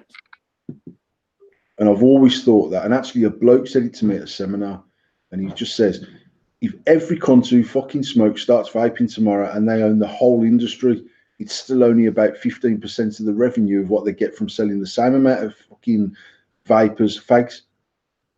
Yeah. And actually, that 15% revenue is still worth billions, but it's not worth fucking billions and billions. So it's no good to them. So if they have to spend X billion pounds to buy the industry up, to shut the industry, it's a fucking month's worth of money for them. Yeah. To get everyone smoke. I mean, mate, the truth of it is now, I'm 43 years old. If I couldn't get a vape tomorrow, I'd buy cigarettes. And I think 99% of people would. And if you can't, I feel like there's people out there who will go, nah, I want, I'm sorry. But if you're addicted to nicotine and you can't get it through a vape, you're going to use any other option to have nicotine. I still don't believe it's a nicotine thing. I believe it's a fucking habit thing for lots of people. And mate, the truth of it is, if it's a nicotine addiction, get yourself a patch and shove it out on your arm and you'll stop smoking. You don't. Only something like 3% of people are successful with a nicotine patch. So it can't just be down to nicotine addiction. If you're getting nicotine through a patch, you'll stop. And people don't. 3% of people are successful. Vaping is the biggest, most successful smoking replacement ever to hit the market. And that is because, in my opinion, it replicates the habit of smoking a cigarette, not your nicotine. I know people that vape zero that have to have their vape, and if they didn't have their vape on zero, they'd go and buy a cigarette. Yeah. So more habit than anything else. But Sugar saying that though, sugar tax is the same. They've spent the last 2 generations feeding us up with sugar, and I believe sugar's highly addictive. That's my personal opinion. That's why I'm sat here like a fat cunt. But it's highly addictive. And actually, they spent 20 years feeding it into us, blagging us that everything's gone low fat, and all they've done is backloaded it with fucking sugar. And anything that's low in sugar is high in fucking fat. They've got us by the bollocks every single way. And all of a sudden they go, you lot of fat cunts, you're gonna have, if you want full fat Coke, you're gonna pay extra for it. And I know every company's bought out. That's the only reason why Coca-Cola's dropped 25 different flavoured Cokes. It's easy to get it to taste sweeter using them flavours, and he's trying to get the fucking Coke. Coke Zero, to be fair, it doesn't, mate. There's nothing nicer than a full fat Coke. And actually, I'm saying that as someone that's drunk Diet Coke as a norm for over 30 years. I've always drunk Diet Pop. But actually, if I go somewhere and they've only got full fat Coke, I enjoy it. I enjoy someone sticking a sugar in my tea instead of a sweetener. And I'm like, Yeah. oh, that's fire, that is. Now, I can suffer a sweetener and I'll drink my coffee with sweeteners in it, and I'll drink a cup of tea with a sweetener in it, and I'll drink Diet Coke and enjoy Diet Coke. It's not the same as a full fat Coke. Coke in a can or Coke in a bottle? I prefer Coke out of a can, personally. It's better in a can. There's more syrup in a can. Like McDonald's. McDonald's Coke has got ridiculous amounts of syrup in it. That's why it tastes so good, because of all the fucking shit that's in there. But yeah, saying about sugar tax, it was just fucking, and it's another way. It's just a way to get fucking money out of you. It's a way to get a little bit more money out of us to fucking sort our diabetes out in 10 years' time, mate. That's all it is. Yeah, but then you look at fucking fruit and veg and eating healthy. Eating healthy is so much more expensive than eating shit food. I'm not having. I am. I fucking am. I'm not. I like grapes, and a punnet of fucking grapes is about fucking £9. You're talking out your arse there, Tom. Actually, you know what most people don't like about fresh food? The fact that they've got to put some time in to cook it, prepare it, to eat it. Because as much as it's not more expensive, I don't give a fuck what anyone. You can buy meat at Aldi, and you can buy fresh fruit and vegetables at Aldi, cheap enough to feed a normal family, way cheaper than 2 fucking takeouts a week, and you've fed them for the whole of the week. But the reality is, not only have we become obsessed with sugar and we've become obsessed with fat, we've also become obsessed with convenience. Mm. And actually, I sit here and order a McDonald's on Uber Eats, and it's fucking 4 minutes from my house. That's fucking lazy, mate. Simple as. And now I've discovered, I was in Kentucky. I had to go to Kentucky and speak to actual real life people in Kentucky because they're not on Uber Eats. And while I was in Kentucky, the Deliveroo driver come in to get an order to deliver it, and I've got home and downloaded Deliveroo, mate. And now Kentucky gets delivered to my house. I'm fucking loving life. But that's the problem. It's you know what? When we done Slimming World, fucking however old Avery's, 8 years ago, we literally fucking done it lock stock for 7 months solid. I lost over 5 stone. But every day we knew what we were eating, and I'd get in from work, or Tasha would be at home cooking, and we were saving pounds. Not only saving pounds on our standard shop, we were saving pounds because we weren't spending £200 a week on fucking takeaways. Mm. It's as much as a life change as anything else. You know, we all know what to do. We just don't do it. You know what I mean? Absolutely, it's a lifestyle change. Any diet's bollocks. Any diet is bullshit unless that diet is a change of lifestyle, and you understand that you've got to do that for the rest of your life. And to do that, you've got to be absolutely committed. And to be committed is the difference of, like, whether you've got enough money to eat healthily or whether you haven't. I know that you have a takeaway every now and again. Yeah. And even if you and Abby and Poppy spend 18, 19 quid on a pizza takeaway or whatever it is, you can go and buy a hell of a lot of fucking fresh fruit and veg and some even mince or chicken breasts or whatever. You can buy enough to make way more than one meal for £19 at Aldi. That's true. But you've got to get back. You've got to wash the veg. You've got to slice the veg. You've got to cook the veg. You've got to put the fucking meat in, or the fish in, or the mince in, and you've got to do something with it.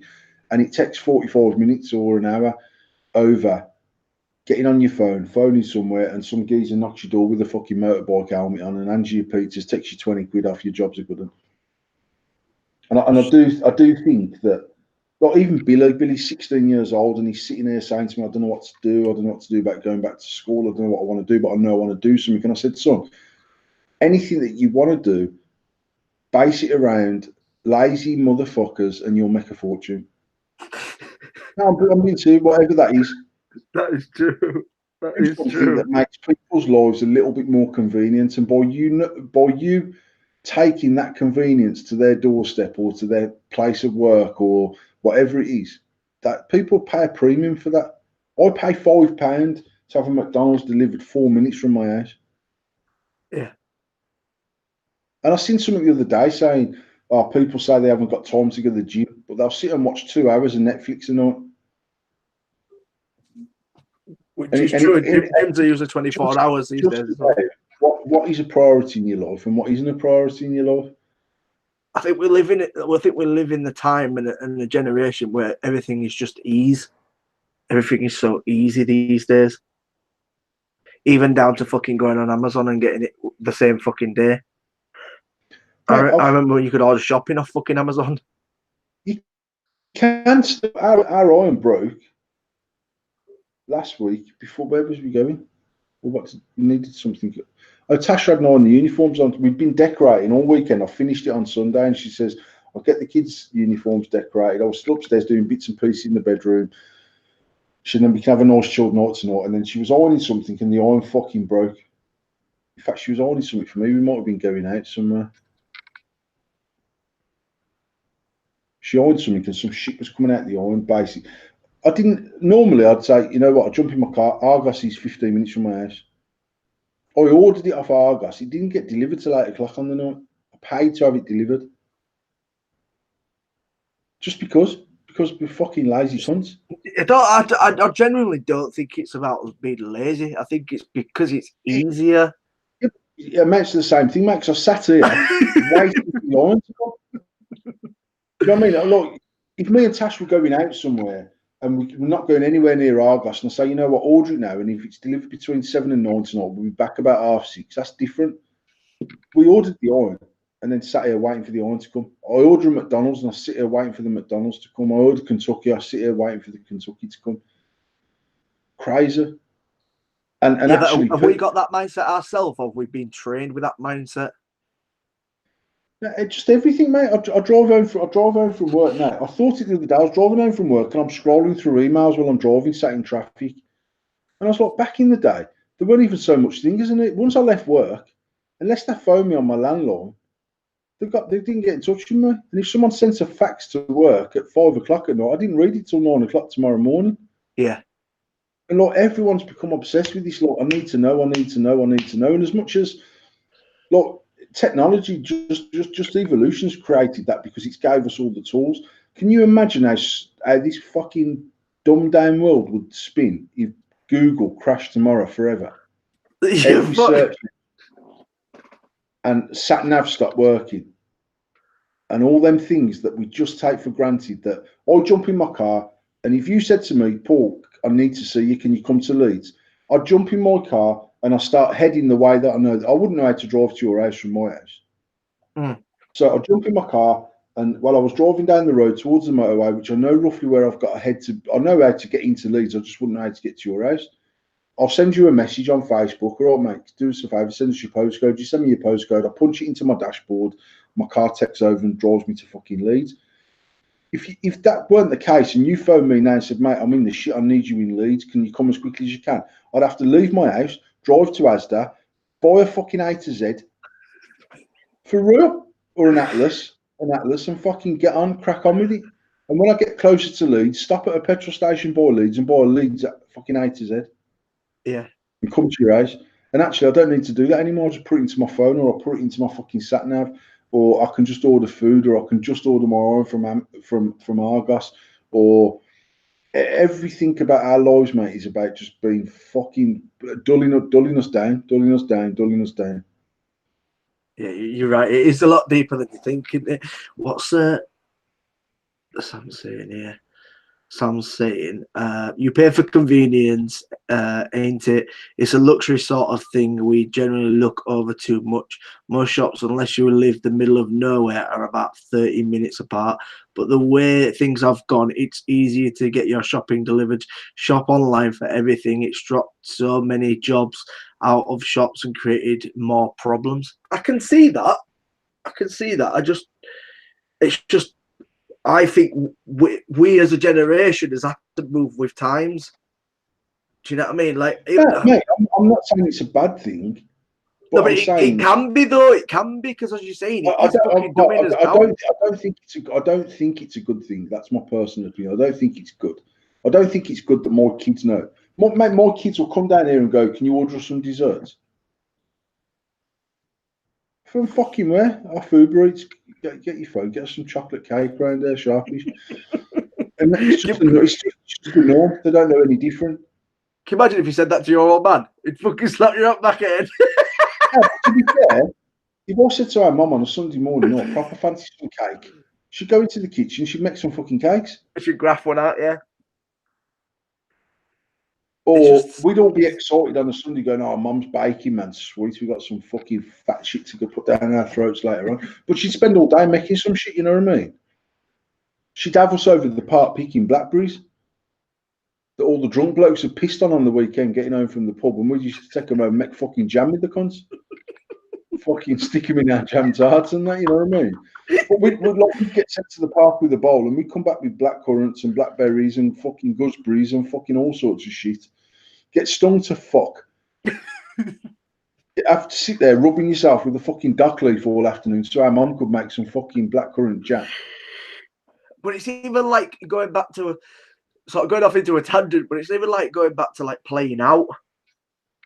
Like you don't see kids on the street playing spot and playing football on the streets or in the parks or whatever. You don't see it. Maybe because that's just what it is, but just even simple things like I remember coming back when I was about 12 to my mum. Oh, been out since 11 o'clock last night with my mates on bikes. I was sleeping over at a friend's house. Fuck me, I can't remember last time I saw a group of lads just having bikes, just chilling and just being out on the streets. Is that because of the way we are or what? I can remember going over to the park on my own, younger than what Mia and Ava are now. And to be fair, I didn't have to cross a road to get to the park. The park was about a 2-minute walk from my house, and I could go up a gully, through another gully, onto the park, and then it took me all the way from like Sheldon all the way up, and that park that's opposite the Jalaba, where we have the curry. I can remember walking right up to that Coventry Road. So as a fucking 6, 7, 8-year-old kid, it's a good 20-minute walk up that park. And when we got to the top of that park there was me and my sister who was a year younger than me, mate. And then I don't know if my older sister was with us or my older brother. And then we seen a rainbow, which was at the other end heading towards the airport of part of the park. So I've got to walk all the way down the park, cross the main road, onto the next park, and then it's a fucking good half an hour. We walked for about 2 hours trying to find the end of the fucking rainbow, like dickheads. Because I was like, there's a pot of gold at the bottom, and we'll go and find it. Get home, balling, jobs are good. And I'd fucking be mortified if more kids went outside of our front garden. Yeah. Where the fuck are you going? And it's not so much, but that says on our road, across the road they've got some kids, but they're never out. There's a couple of kids just moved in, a couple of Asian kids moved in who go to the same school as me and Ava. They're never out playing. And actually, up and down our road, it's mainly old people. But we'd be out this time of the year. We'd be out playing Kirby. I bought my kids some chalk, some pavement. It was called pavement chalk, big old sticks of chalk. And my kids went out the front and they drawed all over the path. And the woman across the road come out bawling and shouting at them. I told her to go fuck herself, you know what I mean? At the end of the day, I'd rather them do that than fucking throw some rocks through a window. Yeah, but it washes away in the fucking rain. Fuck's sake. Seriously, get the fucking grip, man. What's the matter with you? But we used to be out playing knock-door run, British Bulldog, fucking tracking, fucking robbing cars stereos. When we were out doing that shit, you know what I mean? It's what we've done. It's that Sam Adams here.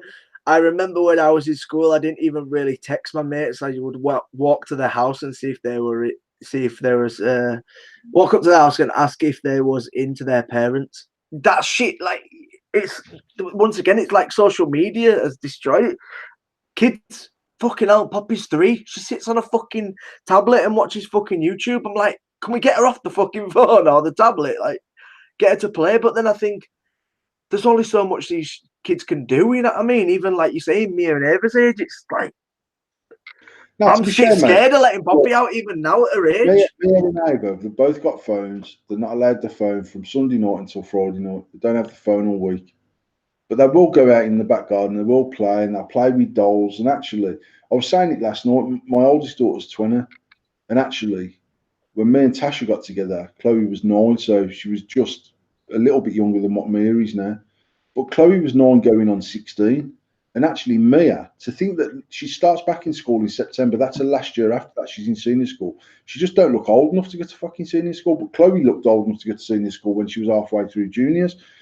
And look, Mia and Ava will sit and do arts and crafts, and they'll sit and play. And yes, they fight and they bicker and they drive me fucking mad, but they're not. But then fucking Friday night, mate, they get the phone and you don't hear off them until Sunday. Yeah.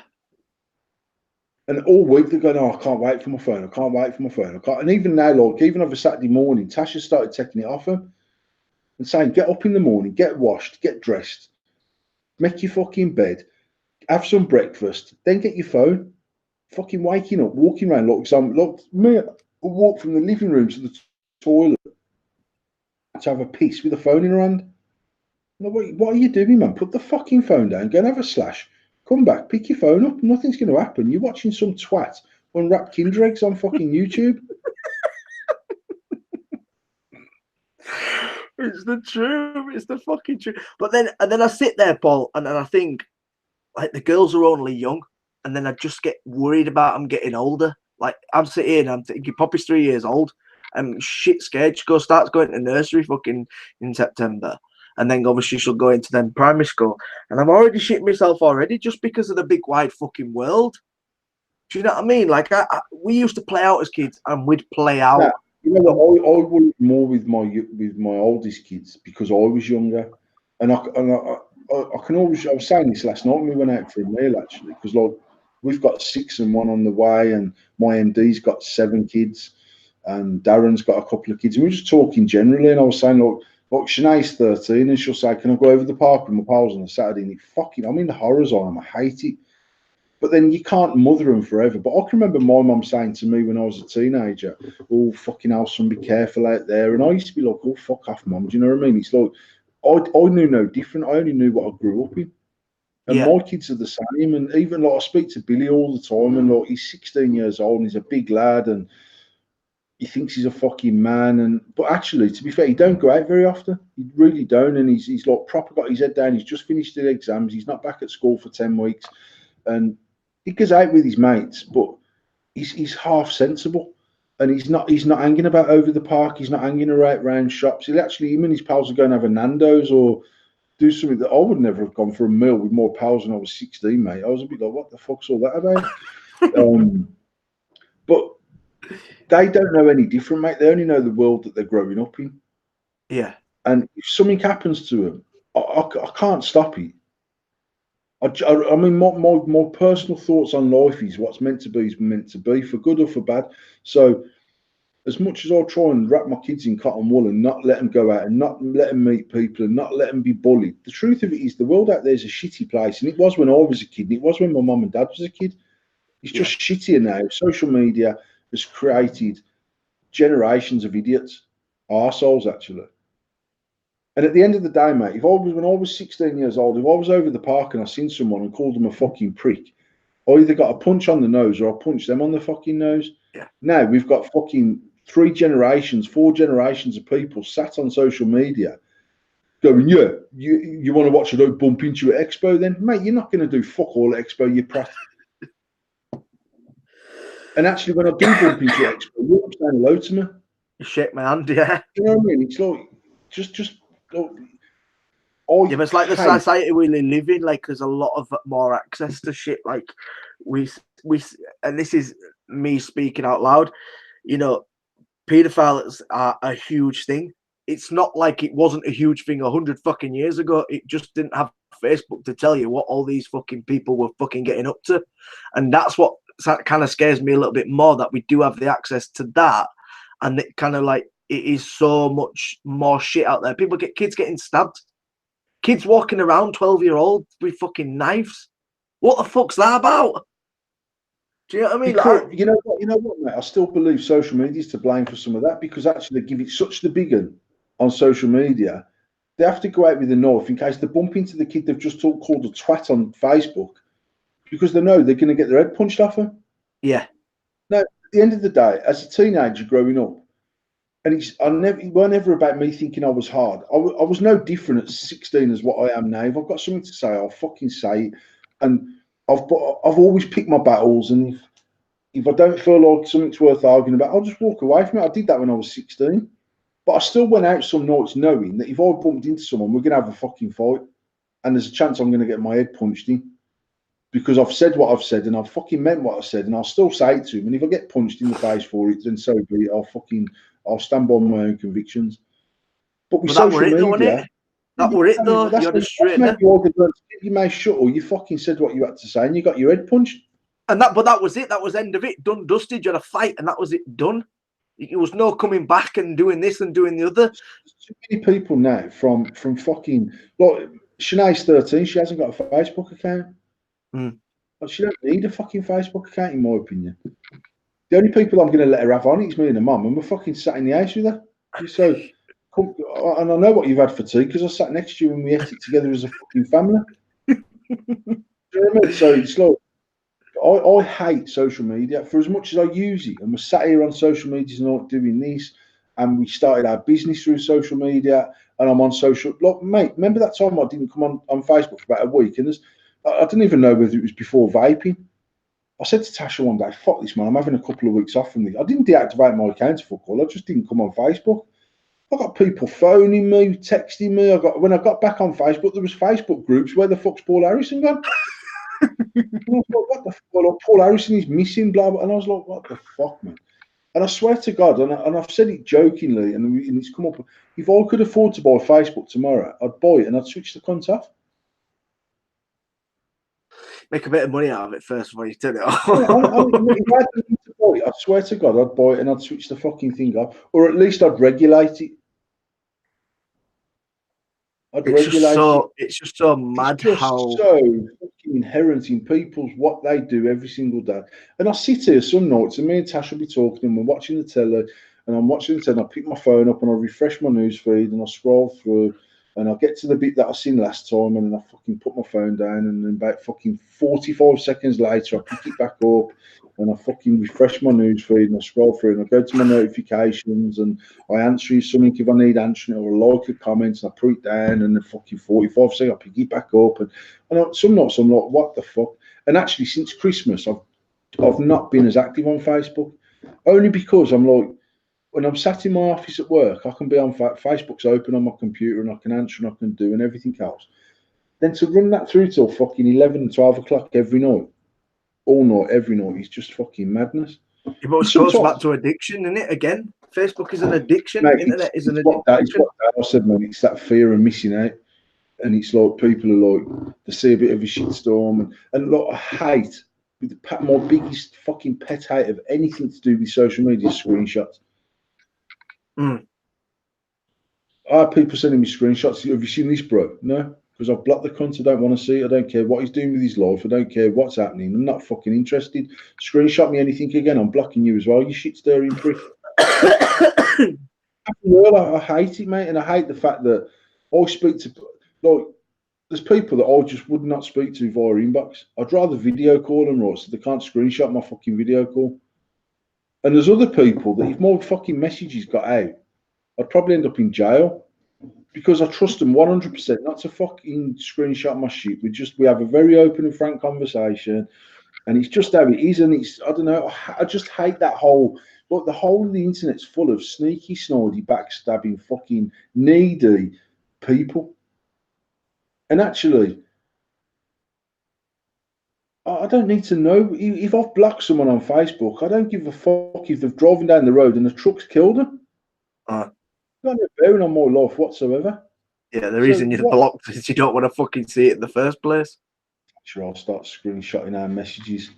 But look, like Sam Adams has said, it can be a fucking amazing business tool, which we've proved that. I highly believe that was its main intentions, but it can be a downfall in society if people. The whole intentions of this website was so that ginger prick could have some friends.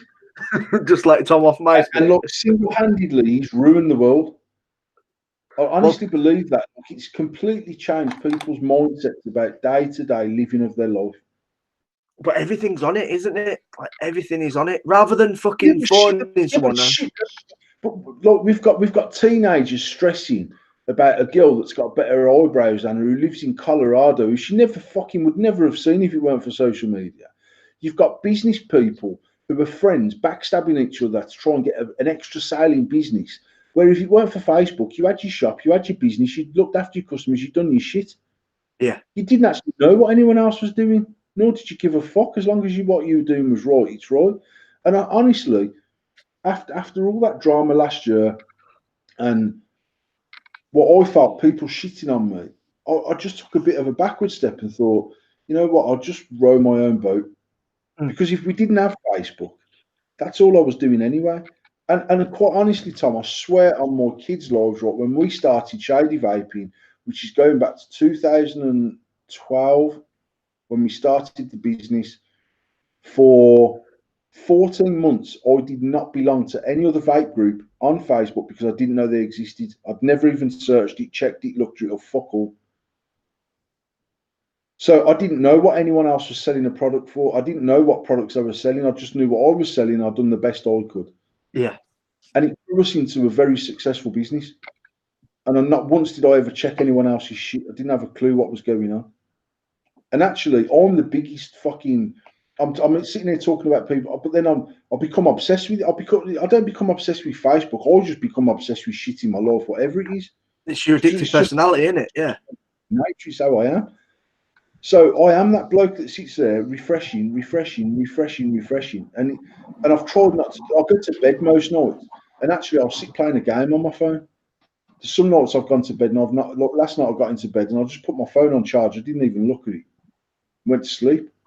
Normally I'm fucking falling asleep on my phone in case someone posts something that I need to be involved in, and it's like I just don't need to do that. And like before, if I'd started, like even last night, I posted the picture of me and you, and posted the picture of me and fucking just having a laugh and a joke. Back in the day, mate, I just sat there refreshing until the last comment was done on that, and just had a good old banter and fucking laugh and a joke. And the other thing is that actually Facebook was much better when you couldn't like someone's post. Because you had to comment to say, fucking, oh, that's funny, or yeah, oh, but now people like, fuck. It's all about fucking, yeah, just to let you know I'm here. Yeah. I mean, so if I had Facebook tomorrow, if you took it back to 2010, when it sort of 2008, it was a bit fucking basic. By 2010, the platform to me was the best it ever was, and actually even groups and stuff like that, you had wicked interaction on them because the wall of a group unlocked the wall of your profile. Yeah. There weren't like all these side comments of like now you go on a group and it's all our comments. Whereas back in the day, if you writ on our group, it was in the middle of our posts. You could see people interacted and they'd done and they actually spoke. You couldn't just like someone's comment or laugh at the comment or hate the comment or get angry at the comment and put a red angry face and all that. You'd type on there, say, don't be such a cunt, and then someone would talk back, say, no, I'm being a cunt, and you'd have a conversation, and actually more shit got sorted than just a snidey laughing emoji or a snidey angry emoji or whatever. You know what I mean? It's just like, I don't know, mate, it fucking drives me mad. And yet it's been so good for us. It's been so good for us as a business. And if our business finished tomorrow, I would happily deactivate my account, never ever go on Facebook again, as long as God, mate, I swear.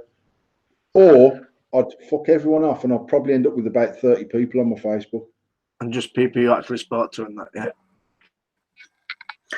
Yeah, because it's all status and everything. It's all about how many friends you got on Facebook. It's like Instagram as well. It's about how many likes you get and all that shit. It's like, you know, what I like about Facebook now is it actually shows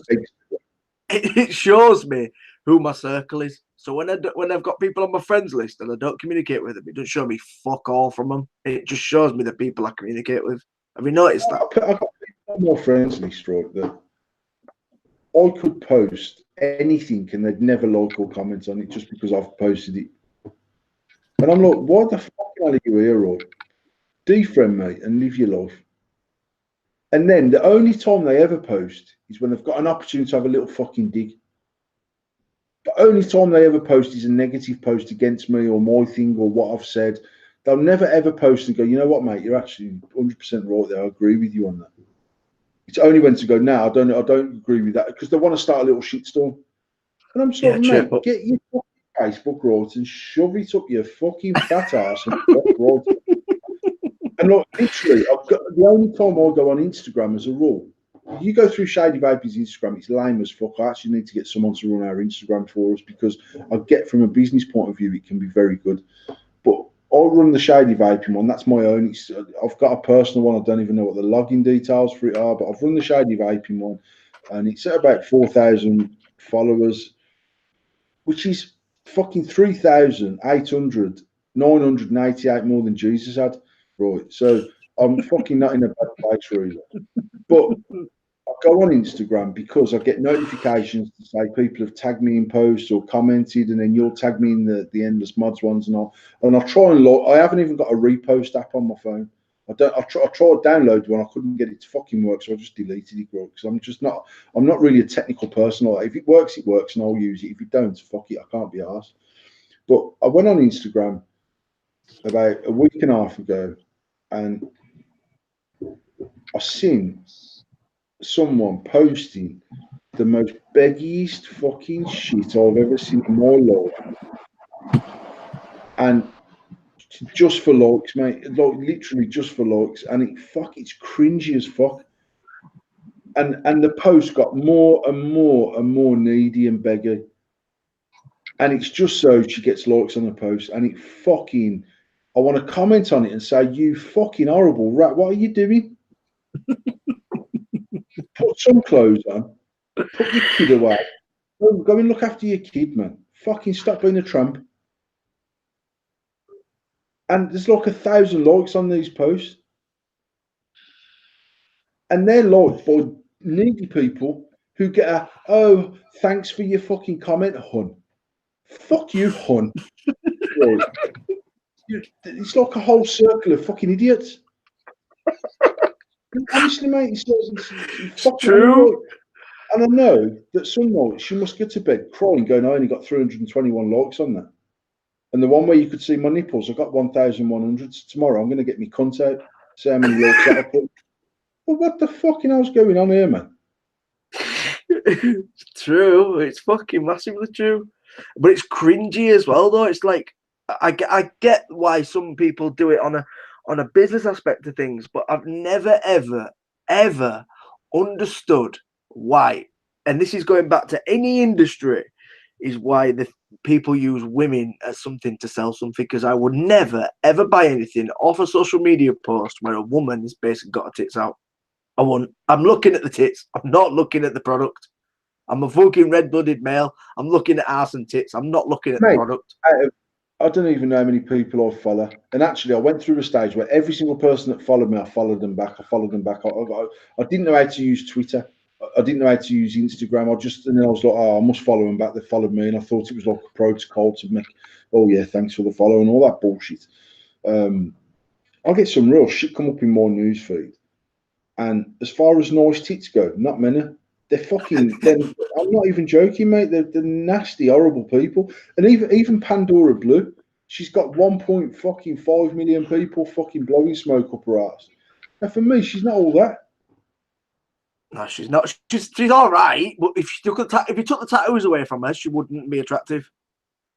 If you took her tattoos away and put her in a fucking Primark dress, right, she'd look like a sack of shit. But let's be honest, she's got a wicked tattoo artist. But I swear, I can honestly say, I never even zoom in on her picture to see what she's holding in her hand. I just think, who the fuck's paid that cunt $300 to post that? And I'll carry on fucking scrolling up my screen. Actually, I've got some people on there that are just funny people, and all they do is just post memes.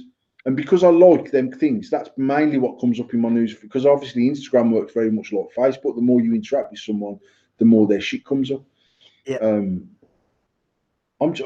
It's honestly, and I honestly stand by the fact that it seems to me that the people who claim to have the biggest anxiety problems are the people wearing the least clothes on fucking social media. The people putting themselves out there to be abused, and they get upset because someone said they're a fucking munter and they fucking look like a sack of shit tied up in the middle, and they're going, I can't believe you said that. I should be able to post whatever I like. You can. But then expect a reaction, good and bad, man. You can't be going, oh, I've got 1,121 likes. Thank you, all my fucking lovely fans. And because 5 people who are honest have said, look, put a fucking dressing gown on, man. You look a mess. You you start getting all butter and crying, then putting up another post to try and get more likes, saying how horrible the world is, and all the other anxiety fucking ridden people go, oh my God, I can't believe they said that about you. I know, hun, I'll inbox you, hun. All of you, like, fuck all off, you idiots, man. Proper idiots. Because you can't put yourself out there on social media and expect people to only ever agree what you've got to say. And it's like, I seen a comment earlier on Mod Wars, and someone, I think Trevor Vanner had put up the best RDA for less than £35 with a picture of the Slammer. Yeah. And if I'm honest, I don't agree with that statement, because actually when we launched it, it was, without a doubt, it was the best RDA under £50. Now there's options out there that are $24.99 or $28.99 or $30.99 or whatever. So I'm not going to comment. I've liked this comment, because actually the fact that he even puts that means a lot to me personally. Do you know what I mean? But I've seen someone say, I think this RDA, but I can't comment because I've never used an Endless product. And someone put, oh, you can't say that on this page. Why can't you? I don't expect every vapor in the world to go, oh yeah, I've bought an Endless. You know what I mean? It's like people are expecting something from everyone that's not actually true. Like, people have got this expectation of people that's just their expectation, but then they expect everyone to have that same expectation. It's like, it's just not how we're wired, mate. We're all different. We've all got different opinions. Some people think that all gay people should be shot in the face, and some people think it's perfectly acceptable. And I'm no one to say that any of them opinions are wrong. I've got my own opinions about life. They're the only ones that matter to me. And yes, I'll argue my opinion is right, but it's only right for me. If someone's been blatantly stupid about something, I'll tell them that they're being stupid. But I'll never ever say to someone, "You're wrong, mate. Your opinion's wrong," because it can't be wrong. Like I said last week on last week's show, Shanae got told that because she's got this boy, not her boyfriend, but a friend who's a boy, who is gay, and then he's bisexual. Bearing in mind he's 12 years old, he's gay and he's bisexual. Now he feels like he's transgender and he needs to become a woman, and then he's not sure and he thinks he's straight and all this. And Shanae basically said to me, what he was saying is, I haven't got a choice to make here. She says, of course, you've got a fucking choice to make, you prick. But literally, you can choose what you want to do, and you'll know which one's right or wrong. But actually, you're 12 years old, you're going through puberty, rare. See what pans out over the next few years, and you'll know what feels right to you. She would just be sensible. The teacher say you're wrong, and Shanae said, "Oh, I can't be wrong. It's my opinion." Yeah, well, your opinion's wrong. No one can have a wrong opinion. There's people out there, mate, that think it's perfectly acceptable that Jimmy Savile was fucking kids. It's not my fucking cup of tea. It's not my bag. I can't say the bloke who thinks it's wrong, because I think he's a wronger, but his opinion's not wrong, because it's his fucking opinion. He's entitled to whatever opinion he likes. And it's just but the social media and the PC world is trying to mold people into what they think everyone should be across the board.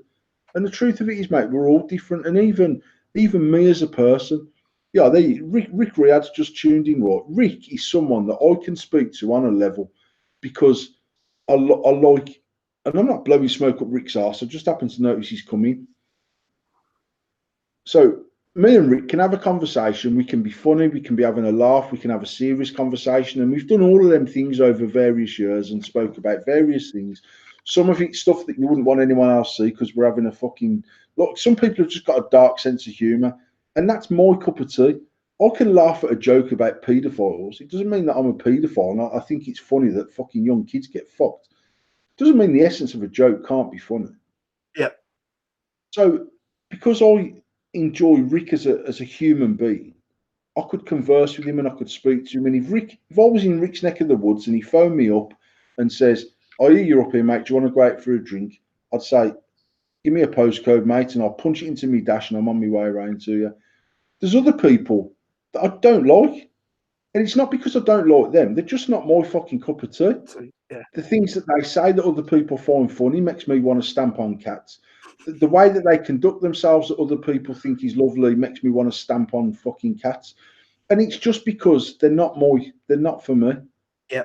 And the same with me. There's people that I've got real good friendships with people. I know there's other people out there think I'm the most horrible, biggest cretin that ever fucking logged into Facebook.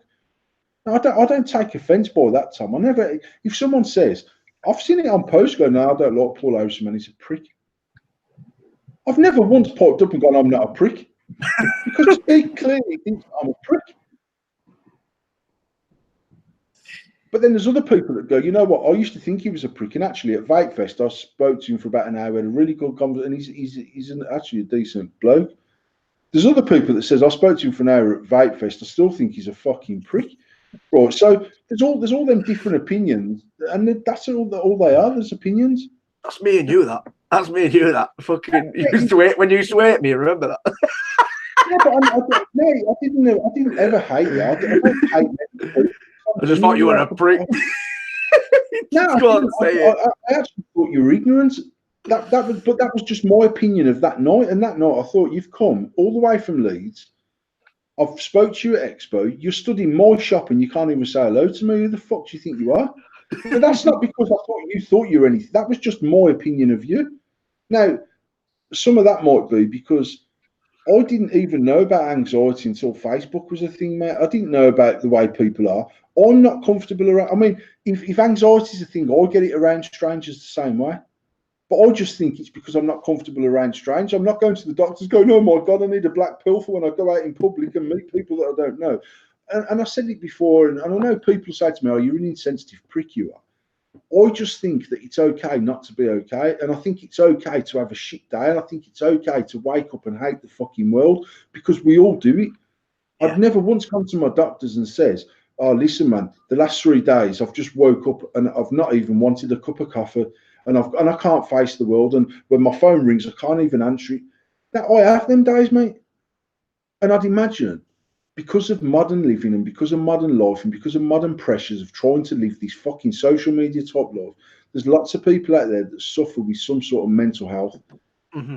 Now, when people used to say mental health 30 years ago, they expected you, when you get in from work, you sat there rocking backwards and forwards and you have to have a little bit of electric shock treatment and half a dozen tablets just to get through the day. I think lots and lots of people suffer with, and the thing is, anxiety is not a thing. No. Not that it's not a thing. Anxiety is a symptom of a problem. It's not a diagnosis. You can't just suffer with anxiety. Yeah, I get that. No, to be anxious about everybody has an anxious time. Yeah, everyone can be anxious about certain things. For me, it is about meeting new people.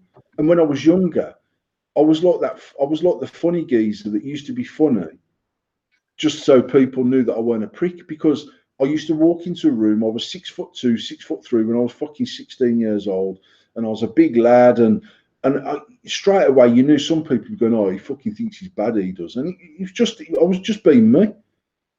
And I used to hate going into a room where I didn't know people, and yet I could walk into a room of people that I know, and straight away the banter's on, and everyone's having a laugh and a joke, and it's all good. But I could sit in a room of people that I don't know, and it's not because I want to be center of attention. I know when I'm around people that I know, it's not that I'll become center of attention, but I'm certainly up there with the people who are in the thick of it, because that's just my personality. But actually, then I know that they know me. I know that they know my personality. They know my sense of humour. They know that when I say something about cancer that's funny, it's not because I think every old person should die of cancer. It's just because they know. And I've got pals that know me for 25 years that I still say, "Fuck's sake, Paul, man, as if you even said that." And I'm like, I thought it was funny. I understand why people don't think it's funny, but I still think it's funny. And I honestly believe I'm gifted with that sense of humour that finds my personality, Tom, is very much from one end of the spectrum to the other. I'm a very emotional person. I could easily go and stand in a stranger's funeral and cry for the people at the front that were upset, because I can sit and watch fucking The Voice, and I can see someone smashing it, and I can see the mum and dad on the side watching them, and the mum and dad getting emotional, and I can feel emotional for them being emotional for their kid. Yeah. And on the other hand, I'd quite willingly walk up to a paedophile and stab both of his eyes out with a biro and smile on my way walking off, and I'd sleep well on the night. And my spectrum of personality is right from that very emotional end to very fucking hard face at the other end. And I genuinely gauge myself to the people that I'm surrounded by.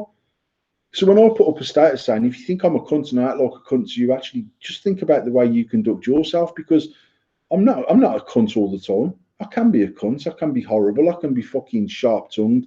I can say things that I don't really mean to piss someone off. I can put my arms around a grown man and cry with them because they're upset. Because that's just me. That's how I am, and it's how I'm wired. And actually, people see of me what they want to see. But I think people see in anyone what they want to think. And Yeah. if people do take an instant dislike to people the same way they take a like to people. And if you take an instant dislike to someone, you will always concentrate on the things about that person that you don't like in a person, because then it justifies your action of not really liking that person, and vice versa. If you like someone from the get go, you'll always look for the positive things and say, you know what, he's a fucking good kid. He's funny. He's fucking. I've seen that he posted a video giving £1.20 to a homeless bloke. Man, he's a good geezer. Man, he's a good geezer. And even when that good geezer's been an arsehole, because you like him generally, you'll make excuses for him being an arsehole. And vice versa, if you don't like him, you look at him being an arsehole and you go, yeah, he might have given £1 to a homeless person, but fucking then he done this and that's cancelled out that good deed. You know what I mean? That's just human nature, is to Yeah, like people, not to like people, to look at the good in people, to look at the bad in people. And some people, you don't like or dislike them, and you don't like or dislike the things they do. They're just a person who you could get on with, you could have a conversation with, you'd never go for a drink with them, but if you see them in the street and you had 10 minutes, you'd have a 10-minute conversation with them. And it's okay to be like that. You've got these people on Facebook who go, oh my God, I see a kid who I went to school with and he didn't even stop and speak to me, the prick. Now that could be me, because there's people I'd pass from school that I didn't fucking speak to at school. I'm not going to stop as a 43-year-old man and ask them how they are, because I didn't like them at school. They were twats then. The chances are they're still a fucking twat. So I mean, and I just think that, I think social media and modern living, and because we're so involved in other people's lives, from an outsider looking in, just making our own assumptions about statuses, making our own assumptions about pictures that are posted, making our own assumptions about the people that they're hanging about with, communicating with, being with. You put all this false pressure on yourself that everything's got to be fucking perfect. And I honestly believe that in the last 15 years, the sort of mediocre person in the middle that you would speak to if you had to, but not particularly if you didn't, they've become like a non-entity, because it's as if you've either got to get on with someone 100%, they've got to know your life inside out and arse backwards and know you and everything's hunky-dory, or they're cunts and you can't even deal with them. Yeah. There's feels like there's no bit in the middle where actually there's things about someone you don't like, but there's things you do like, and that people are just themselves. They are themselves generally. But with social media, people have become not what they are, because they've got in a clique of people. They think they're something they're not. They think they're getting all these 1,000 likes on the post, so they keep trying to blow smoke up the same people's arse to get the likes, because the likes make them tick. The ticking stops their anxiety attacks. The anxiety attacks is what causes them to post, and they're in like this big vicious circle of acceptance, really.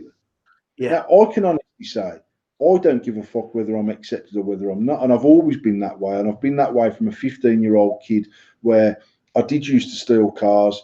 And if I wanted to steal a car, I went and stole a car because I wanted to steal a car, not because Tom said to me, come on, Paul, we'll go and rob a car. Because actually, them nights, I was a bit like, no, that's what you're doing, crack on. And I've never ever suffered with peer pressure. Mm. I've always been fortunate enough that I was sort of, I don't mean this in a sort of pretentious way, but I was like the leader of the pack, if that makes it. You know what I mean? I could get someone to go and steal a car from me. Yeah. I could get someone to throw a brick through a window. I could get someone to shoplift me 4 cans of Diamond Water out the fucking offload because I didn't have no money. But if someone had said to me, do us a favour, Paul, rob us fucking some Diamond Water, I'd be like, you're mad. Think I'm going shoplifting in the co-op, you prick. And I've always been that way. I've always been, and I consider myself lucky that I didn't ever get into situations that I didn't want to get into. I can remember saying to Chloe when she was 16, just do in life what you want to do. Don't ever do anything that you don't want to do because you feel you should be doing it for someone else. And I said to her one day, I said, if I got called up to school and you punched the teacher in the face, And when I ask you why you've punched the teacher in the face, you say, because actually the teacher's a cunt. And she said this, and I didn't like it, and I got angry and I punched her in the face. I'd much, much more respect that than going, to be honest, Destiny told me to punch her in the face. I'd be like, well, tell Destiny to punch her in the fucking face herself. Yeah. Do you know what I mean? And I don't know. I feel like life is getting consumed. I feel like I've wasted parts of my life sat on social media, being not appreciate the know, things that you've got on that. I try and be real now. I try, like, not that I weren't even real before, but I don't go out of my way to put up posts. Last night there was various posts with these pictures on, and it's a good laugh, and you see all these different, and it's funny. I try not to get involved in other people's drama, and if I've got drama on my own, mate, I'll stand there and fucking bang a drum 24/7 if I have to. But Because your own shit. my kids are coming in from school, and one of them done it tonight. We sat down, we had our food, we sit down every night together as a family, providing we're all in the house. And Ava says, someone at school got put into parking zone today, which means they've been a cunt, basically. And Tasha said to her, was it you? And she said, no. She said, well, I'm not interested. And nor should you be. Worry about what you're doing. Don't worry about what your pals are doing. Don't worry about what fucking little cunt in the class is doing who gets put in parking every single day. Just worry about what you're doing. Now, we'll say that to our kids, and then all of a sudden, I'm sat on fucking social media fighting someone's guns battle. And actually, now I'm a bit like, you know what? I don't care. And even down to you, Tommy, if someone was ripping you a new arsehole on Facebook, I'd be more inclined to inbox you and say, just fucking leave it alone, mate. Don't even answer them. Than I would be to jump on them. So you can't say that about Tom. He works for me. He's my pal. Because actually, it's none of my fucking business. I'd sooner say to you in private, just fucking leave it, mate. He's a prick. And actually, you answer him. Just it is that whole feeding the troll thing. Some people get a buzz off it. I get a buzz off it if I'm being honest. I like the fact that I can pull someone's wires that I don't know from Adam because I said something that they don't like. And I'll go out of my way against my own opinions, my own morals, my own values, just to wind that cunt up because it makes me small that he's got so angry and he wants to find out where I live and he's going to come and burn my house down with my kids in it. And I'm just like, you're a prat. You're not going to leave your sister. You fat cunt. You still live with your mum and dad, and you're fucking 35 years old, and you ain't got a girlfriend. You sat wanking, and you're not wanking. You're on Facebook looking for an argument. You're a prat. This is true. And actually, that just and I'm 30. I'm 31. I have a bird, and I've got a kid. I mean, I said before, I had big troll pages on Facebook before ever the vaping thing come along, and I never ever called it a troll page because I didn't know what the fuck a troll was. I'd never heard that. The first time I heard the word troll mentioned ever anywhere on social media was the night that Ryan Dunn died, who was in Jackass. And actually, I started a Ryan Dunn page. It was a trolling page. I'm not going to lie. It's not something that I'd never do that now because actually being fucking 10 years older. but actually, it always amused me that people got so excited about something someone said on the internet they didn't know. And actually, the hypocrisy of some people amuses me. It amuses me that someone can be so vehemently in favour of Muslims and think everything Muslims stand for is right. And on the flip side, they'll sit there slagging off a Catholic, or vice versa, or they'll say you can't be racist, but they're sitting there taking the piss out of some fat woman who genuinely's got a fucking overactive thyroid that's made a fucking size 26. You know what I mean? And it all comes back down to this thing about it's subjective about what is and isn't funny. It's subjective about what is and isn't acceptable. For me, anything's acceptable, really. Yeah. And if I don't like it, I just choose to scroll past it. I had a trolling page, mate, that was like, it was like there was no limits to this page. I used to post stuff that I did not agree with, but I knew it would get a fucking reaction. And I wouldn't even say some of the stuff that I've posted because it's shocking. But I knew that shock reaction used to make me tick. It doesn't so much now because I think it's done and it's old school. And obviously you've got like these younger whippersnappers coming up thinking they're troll kings. And I'm like, mate, you ain't got a clue about trolling. Actually, you're a pro. We did this 10 years ago. I was doing this before I knew what a troll was. I weren't even trolling then. Actually, it was just my sense of humour was fired by that type of reaction. As it goes, that reaction now is called trolling someone. But for me, it was just about getting a rise out of someone because I used to find it fucking funny. Winding them up, yeah. I can remember people then saying to me on these pages after my dad died, yeah, well, I'm glad your dad died of cancer. Now, I could never once go, you fucking can't say that, you prick. I'd have to laugh along with it, mate, because I've set the tone of this page myself. So then for me to then go, mate, that's fucking sick, that is. It was no sicker than the shit I'd posted an hour ago. Yeah. It's just different. And it's like sense of humour is always funny until something's said that's personal to you. And then you're a bit like, you can't say that, it's fucking out of order, that is. But actually it's not. It's just because it's personal to you don't mean that it can't be funny. Yeah, you're just being insensitive, yeah. It's a bit like the whole I love Paul, man, he don't half speak the truth. And then when you say something that's true about them that they don't like because it's personal, all of a sudden you're a fucking loudmouth cunt who's always got something to fucking say. Yeah, but that's what you used to like about me, mate. Why don't you like it when it's about you? I don't understand that. And actually, and I've said it many, many times, if I went to shake someone's hand at Expo and they says, to be honest, mate, I ain't shaking your hand, I think you're a prat. I'd just go, fair play, enjoy your weekend, mate. I'd have so much more respect for someone to do that than I would do someone who comes over going, oh, it's Paul from Endless Mods, man, fucking hell, can I have a picture? And then walk off going, I fucking hate that cunt. That happens as well. 100% that happens, mate. 100%. And it's, I don't know, life's funny, man. Life is funny. People are funny. Social media for me is ruined generations of people. And it bothers me about my kids, about social media more than anything else. About going out, about going over the park, about people carrying knives, about fucking becoming a fucking spice head. Social media bothers me more about my kids than anything else because it's single-handedly ruining people's ability to just think and carry out a normal, constructive day without worrying about what every other cunt's doing, man. There's all this unnecessary pressure on people to do something that's not them. Yeah. Where 20 years ago, mate, people just lived their life. People went out in a pair of fucking boot-cut jeans, half covering their fucking trainers. No one give a shit. Just how it was. Someone's Adidas fucking 4-stripes ranging off the feet because they got them from Marlon for £7. It's just how it was. And now it's like there's a lot of pressure on everyone to do everything right and tick the right boxes and cross the right T's and dot the right I's and make sure you fit in. And people try to fit into too big a circle. They want to be friends with everyone. So they're actually saying things about people behind their backs to fit in with that circle. And then they're over there with the people they've just been slagging off to fit in with that circle. And the people over there are then saying, well, that cunt was slagging him off last week. He's a prick. And then they're all in a different circle slagging him off. And when he goes back into that circle, all right, mate, I ain't spoke to you for a few. It's like a whole fucking never-ending circle of bullshit. You're right. That's just my take on it. That's just my take of social media. I think it's like ruin people bad. I agree 100%. And for the last bit of the show is obviously status of the week. And the status of the week is going to be when you go into a group to write who the fuck added me to this shit and you're on their banner as a group sponsor.